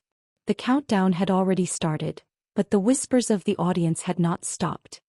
"Can you stop shaking your legs? My bones are about to fall apart." The bald president pushed the vice president beside him. "I can't help it. I'm too nervous. What if brother all-rounder loses?" The vice president was worried. The bald president glared at him. "Don't tease me. I used to look forward to him losing every day no matter what, even if he lost once. But when did he ever make me happy?" The vice president and the other members of the Anti-Light Alliance suddenly understood. "So, Mr. President, you're the one who trusts brother all-rounder the most out of all of us. You're indeed the president." The bald president's face stiffened. He cursed in his heart, "I really can't be friends with you guys anymore." On the other side, the host's countdown had already begun. This was the first and perhaps the last international pencil sharpening competition, which was different from the usual big names, was about to officially begin. At the beginning, the camera wasn't focused on Qin Guang. Instead, it was focused on Hikaru Qingshan, the most famous contestant. At that moment, this world-renowned ghost hand had his eyes closed. His fingers were spread out and pressed lightly on the table. He seemed to have entered some kind of mysterious state. Those who were familiar with him knew that this ghost hand was getting serious. Only when he decided to go all out would he close his eyes and adjust his breathing. He was especially scary in this state. I must win. And I must win cleanly. Hikaru Qingshan muttered in his heart. Memories of when he was young and practicing ninjutsu in Ninja Canyon slowly surfaced in his mind. It was as if he had returned to his younger days. The ninja ki that was almost exhausted slowly surged up from his lower abdomen, through his arms and condensed on his hands. The host was still counting down. 3. The veins on Hikaru Qingshan's arms gradually appeared. 2. An invisible force was emitted from his fingers. 1. Hikaru Qingshan opened his eyes abruptly. On the big screen at the back of the studio, Hikaru Qingshan's eyes seemed to be glowing. He grabbed the pencil with lightning speed and picked up a pencil sharpener with his other hand. His mind was blank. The knife rose and fell and sawdust flew everywhere. Hikaru Qingshan's every knife was so precise that it was even more exquisite and faster than the processing machines made in Germany. In less than a second and a half, the pencil lead had been sharpened. With a shake of his right hand, the largest pencil sharpener was replaced with a second sharpener. Then with 4 strokes, the outline of the Eiffel Tower appeared. His eyes were focused and his expression was solemn. He stared at the tip of his pen as if he was on a pilgrimage. This was the skill that he relied on to survive. He was extremely devout in his skills. Another second and a half passed, but the knife in his hand had been replaced with the smallest one, number 3. Ordinary people could not even see his movements with their naked eyes. Only the high-speed camera that was locked on Hikaru Qingshan's hands could capture the slight but high-frequency vibration of his right hand.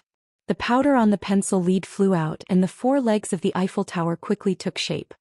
His movements were so precise that the extremely fragile tip of the pen seemed so stable that there was no sign of it breaking. Mr. Qingshan is in great condition today, Powell said as he stared at the big screen. Mrs. Smith nodded with satisfaction. Of course. Mr. Qingshan never disappoints me. Qin Guang is dead meat.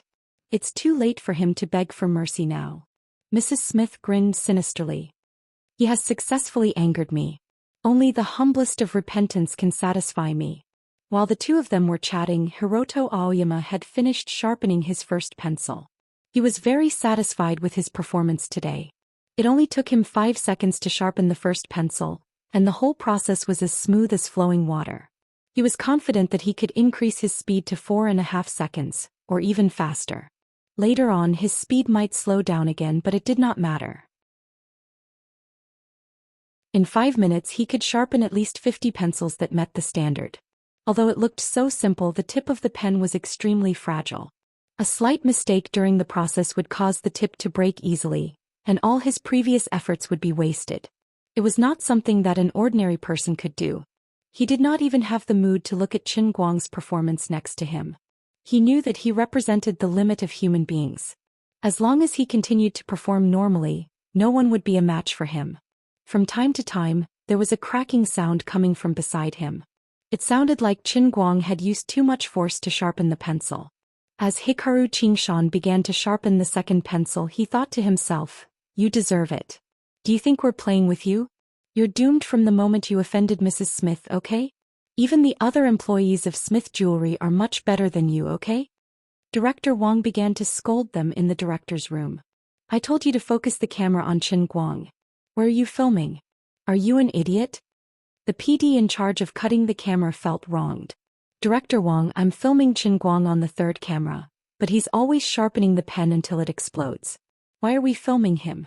Look at how beautiful Hikaru Qingshan and Santos are. The audience would definitely like to see a successful scene, right? Although Mr. Qin is a friend, he's in such a bad state today. If we film him, won't we be making him look bad? What do you know? If I tell you to film him, then film him. Otherwise, get out of my sight." While Director Wang scolded the unlucky main PD, he felt like he was the only one sober and pretentious when everyone else was drunk. "What do you know? You all think that Qin Guang is done for, but do you know that although he looks like he's sharpening the pen until it explodes, he's actually sharpening the pen until it explodes? You've missed the key scene. How stupid. Hikaru Qingshan quickly went back to his state of not paying attention to what was happening outside the window. He began to sharpen the pen with all his might. This was his strongest state and he had never failed before. However, he did not know that the scene on the big screen behind him had unknowingly changed. Although there were still shots of him from time to time, most of the time, it was Qin Guang's personal close-up. In fact, Qin Guang looked quite bored at that moment. He seemed to have been using the smallest sharpener, the number 3. He repeated the same action mechanically, picking up a pen and swinging the knife at it. The tip of the pencil exploded. Then he put it on the table and immediately switched to another pencil. Compared to the others, Qin Guang's actions looked like child's play. He must have used too much force and broken the pen. At first, the audience was also confused. They did not understand why the program team had filmed Qin Guang in such an embarrassing scene. It was not until about a minute into the competition, when the high-definition camera zoomed in and began to give a close-up of Qin Guang's pencil that had exploded from sharpening, that the audience gasped. What was going on? What was that? A beautiful, neat, art-like miniature Eiffel Tower? Why did every pencil he casually threw on the table look like it had been sharpened successfully? Was it exactly the same as the previous example? What exactly happened? Didn't it look like it had exploded from the sharpening?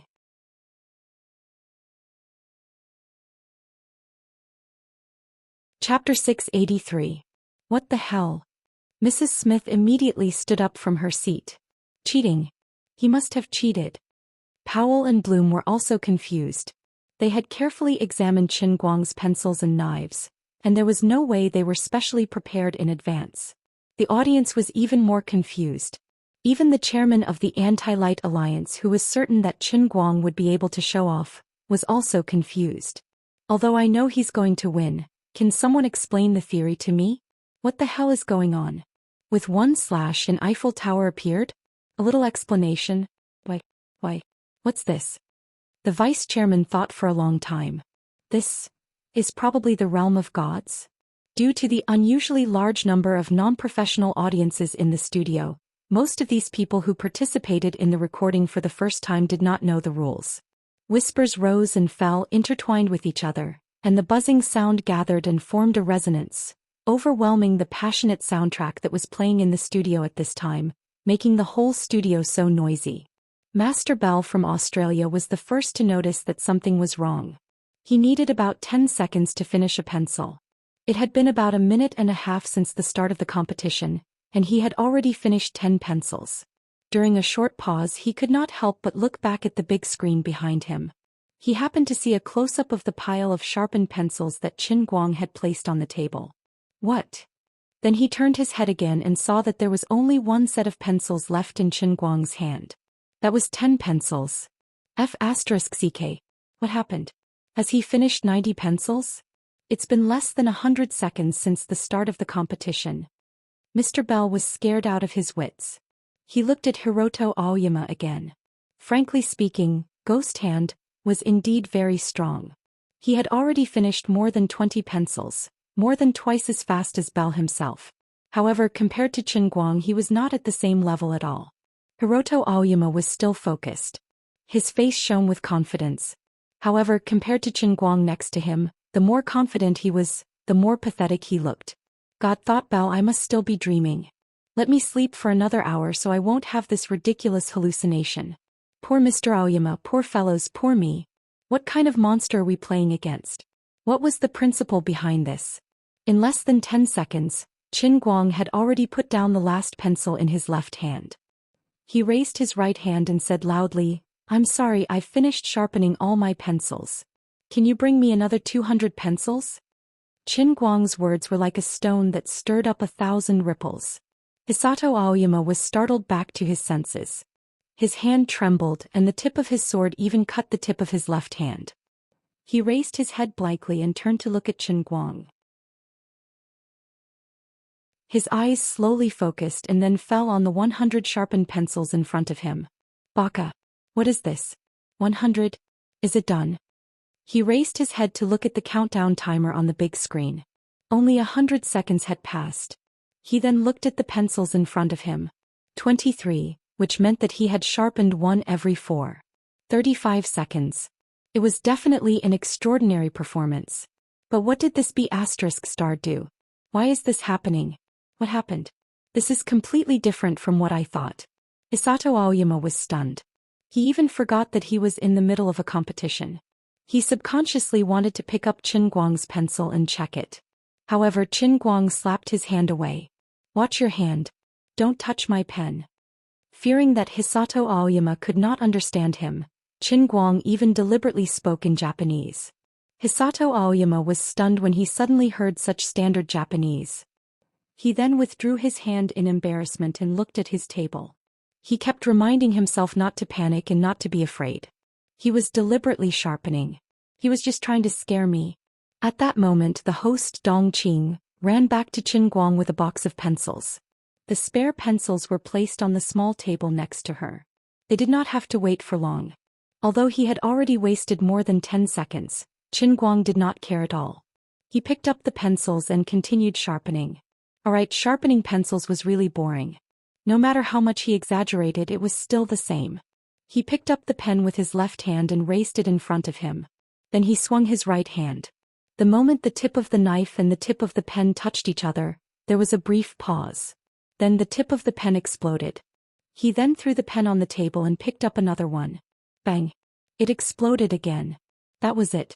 The repetitive process was really boring. It was really boring. It was not cool at all. It was so boring that even with special effects, there was no way to save it. Although ordinary people could not see his movements clearly, Hisato Aoyama was the ghost hand. As a former genius student of Ninja Canyon, his eyes were much sharper than ordinary people. He narrowed his eyes and stared at Qin Guang's pen. He hoped that Qin Guang was sharpening it randomly, but his emotions told him that it was impossible.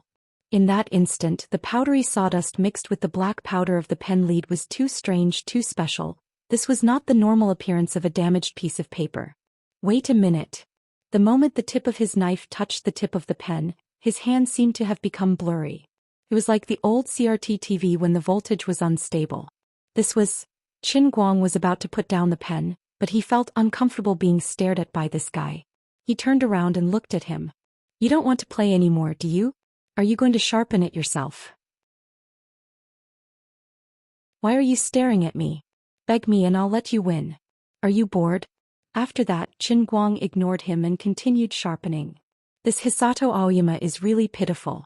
Ghost hand. He looks like he's scared to the point of peeing his pants. You can't say that. He's really good. Even the movement of sharpening a pencil is so smooth. Whose side are you on? Are you from China? F***ck, if I can change my nationality so easily, I'd really thank you. That mud blast is good, but he can't withstand Brother Almighty's 1/. F***ck, I don't understand what's going on. That's right. No matter how good Hisato Aoyama is, he's just an ordinary person. He's nothing. Brother Almighty's move is godlike in the game. The whispers in the audience grew louder, but this time Director Wong did not jump out to remind everyone to calm down. He knew that nothing he said would work. At most he could just silence them later. Hisato Aoyama clenched his fists tightly. He was thinking hard. I can't care about him anymore. I have to control my own pace. This must be an illusion. He must be playing with me. Hisato Aoyama shook his head fiercely, then continued sharpening with all his might. He did not notice that the other Smith Jewelry employees at the same long table had already put down their knives and pens. Instead, they turned their heads and stared blankly at the big screen behind them. No one was filming Hisato Aoyama anymore. The big screen was filled with Qin Guang's boring movements. Thanks to the new high-speed camera that the Guinness program team had just replaced, after a series of emergency adjustments, a frame-by-frame analysis that had been slowed down 100 times appeared on the big screen. From the moment the tip of Qin Guang's knife touched the tip of the pen to the moment the tip of the knife moved away, the scene, which had lasted less than 0.3 seconds, was stretched to 30 seconds. The audience could finally vaguely see the tip of the knife cutting through the wooden shell on the tip of the pen at an extremely fast speed, as if it was cutting through tofu. The tip of the knife moved back and forth, then moved back and forth again. At the same time, the pencil was spinning in his left hand. However, everything happened too fast. Qin Guang's movements were very small, but the frequency was very fast. That was why the wooden shell showed signs of being cut into powder and then falling apart. Then with the help of Qin Guang, the regular tip of the pen broke free from the wooden shell and appeared in the air. The outline of the Eiffel Tower appeared in the air with 4 swishing sounds. What was truly terrifying was Qin Guang's movements. His hand vibrated at a high frequency again. The tip of the knife was pressed against the tip of the pen, and the lines of the Eiffel Tower's support frame quickly appeared. Every line was extremely clear and regular. Most importantly, this was a frame-by-frame analysis that had been sped up 100 times, but it still looked very fast on the screen. After 0.3 seconds, the hollow bottom of the tower was completely formed, and the perfect Eiffel Tower sculpture was fresh out of the oven. This meant that Qin Guang only needed 0.3 seconds to sharpen a pen, and most of the rest of the time was wasted on picking up and putting down the pen. When the slow-motion replay ended, the screen was restored to the scene of Qin Guang's knife and explosion. The combination of fast and slow was particularly refreshing. Everyone was finally sure that this guy was not messing around. This guy was really a completely unreasonable one-knife style. At the moment, Takito Aoyama looked very pitiful. He had no distractions in his mind and his expression was focused. Every cut was methodical and his movements were fast and precise. He was like a work of art. However, it was of no use. After the competition, if he found out that all the pencils that Qin Guang sharpened were qualified, he would probably start to doubt his life and go crazy. If it were not for her veto power, Marianne Harding would probably have left early. Impossible, this must be an illusion. Otherwise they must have cheated. The upper-class lady who was famous in the social circle, said through gritted teeth. Chairman, shut up, Powell, you piece of trash. Is this how you become a certification officer? How dare you cheat in front of us? Mrs. Harding glared at Powell. Powell's mouth twitched and he was already cursing in his heart. You are the one who thinks that this is your modeling circle in Europe and America. You want to hit on any handsome man you see, and when you can't hit on him, you make us run errands for you. Alright, since this is within the rules of Guinness World, I will acquiesce. Now it is Qin Guang who is too scary and the employees in your company are not capable at all, but you are throwing the problem at me? Powell could not help but be angry. Mrs. Harding had been ordering him around for the past 2 days, and in the end he was the one who was being humiliated by her. Don't go too far. You are Marianne, not Elizabeth. Finally, when the countdown reached the last second, Qin Guang stopped. He did not seem to have any abnormalities. His expression was calm and his hands were in his trouser pockets. In front of him were exactly 300 sharpened pencils. Hiroto Aoyama's hands were trembling and his face was pale. He reluctantly put down the knife in his hand. There were about 60 pens in front of him, but about 20 of them were cut. He was reluctant to turn his head and look in Qin Guang's direction. He was afraid to see a nightmarish scene. But he could not avoid it. From time to time he would turn his head to look at Qin Guang's position like a thief, and then he would hold his forehead in pain. I am seeing a ghost. Time turned back and his memory seemed to go back to yesterday. He was still lying in bed, discussing with his wife about opening another branch store. Maybe I was too tired, so I fell asleep while talking. I must still be dreaming. That's right, when I wake up this nightmare will be over. Gradually he felt his head become very heavy. He became more and more absent-minded. He shook his head and his eyes became misty. At that moment, the excited shouts of the nearly 1,000 audience members in the broadcast hall turned into the roar of a monster in a nightmare. It was deafening, as if it was sealed in his mind. It echoed everywhere, becoming more and more ear-piercing and loud, as if his head was about to explode. I have lost. I have completely lost. I do not have the strength to struggle at all. I'm not a match for this monster at all. He is not human. Yes, that's right. He is the demon in my dream. I have lost to the demon in my dream. It's okay. Let me have a good sleep and I will disappear from this ridiculous stage. He pressed his hands down on the table and his knuckles turned white. He opened and closed his eyes and his nose twitched. His expression was somewhat ferocious. The two hosts did not know that Hiroto Aoyama was in an abnormal state. They stood on the stage again and began to invite the 2 certification officers, Powell and Bloom, to count and inspect. In fact, this was completely meaningless. If Hiroto Aoyama was the person who controlled the world record, Then Qin Guang was the god who had violently raced the world record by 7 or 8 times. On the other side, the cameraman had already pushed the equipment over. The special microscopic camera randomly selected and focused on the 300 iron tower pencil refills. Every pencil was perfect and impeccable. Qin Guang clapped his hands. He did not even bother to greet the others. He minded his own business and sat on the chair next to the contestants' resting area. He was about to cross his legs, but when he remembered that this was the recording of the show, he endured it. Powell and Bloom had no choice but to take their magnifying glasses and go on stage. Even if they were unwilling to admit it, they could not simply say that Qin Guang's iron towers were not up to standard. Because there are too many pencils, we will use the method of random inspection. Mr. Bloom and I will each check 20 pencils.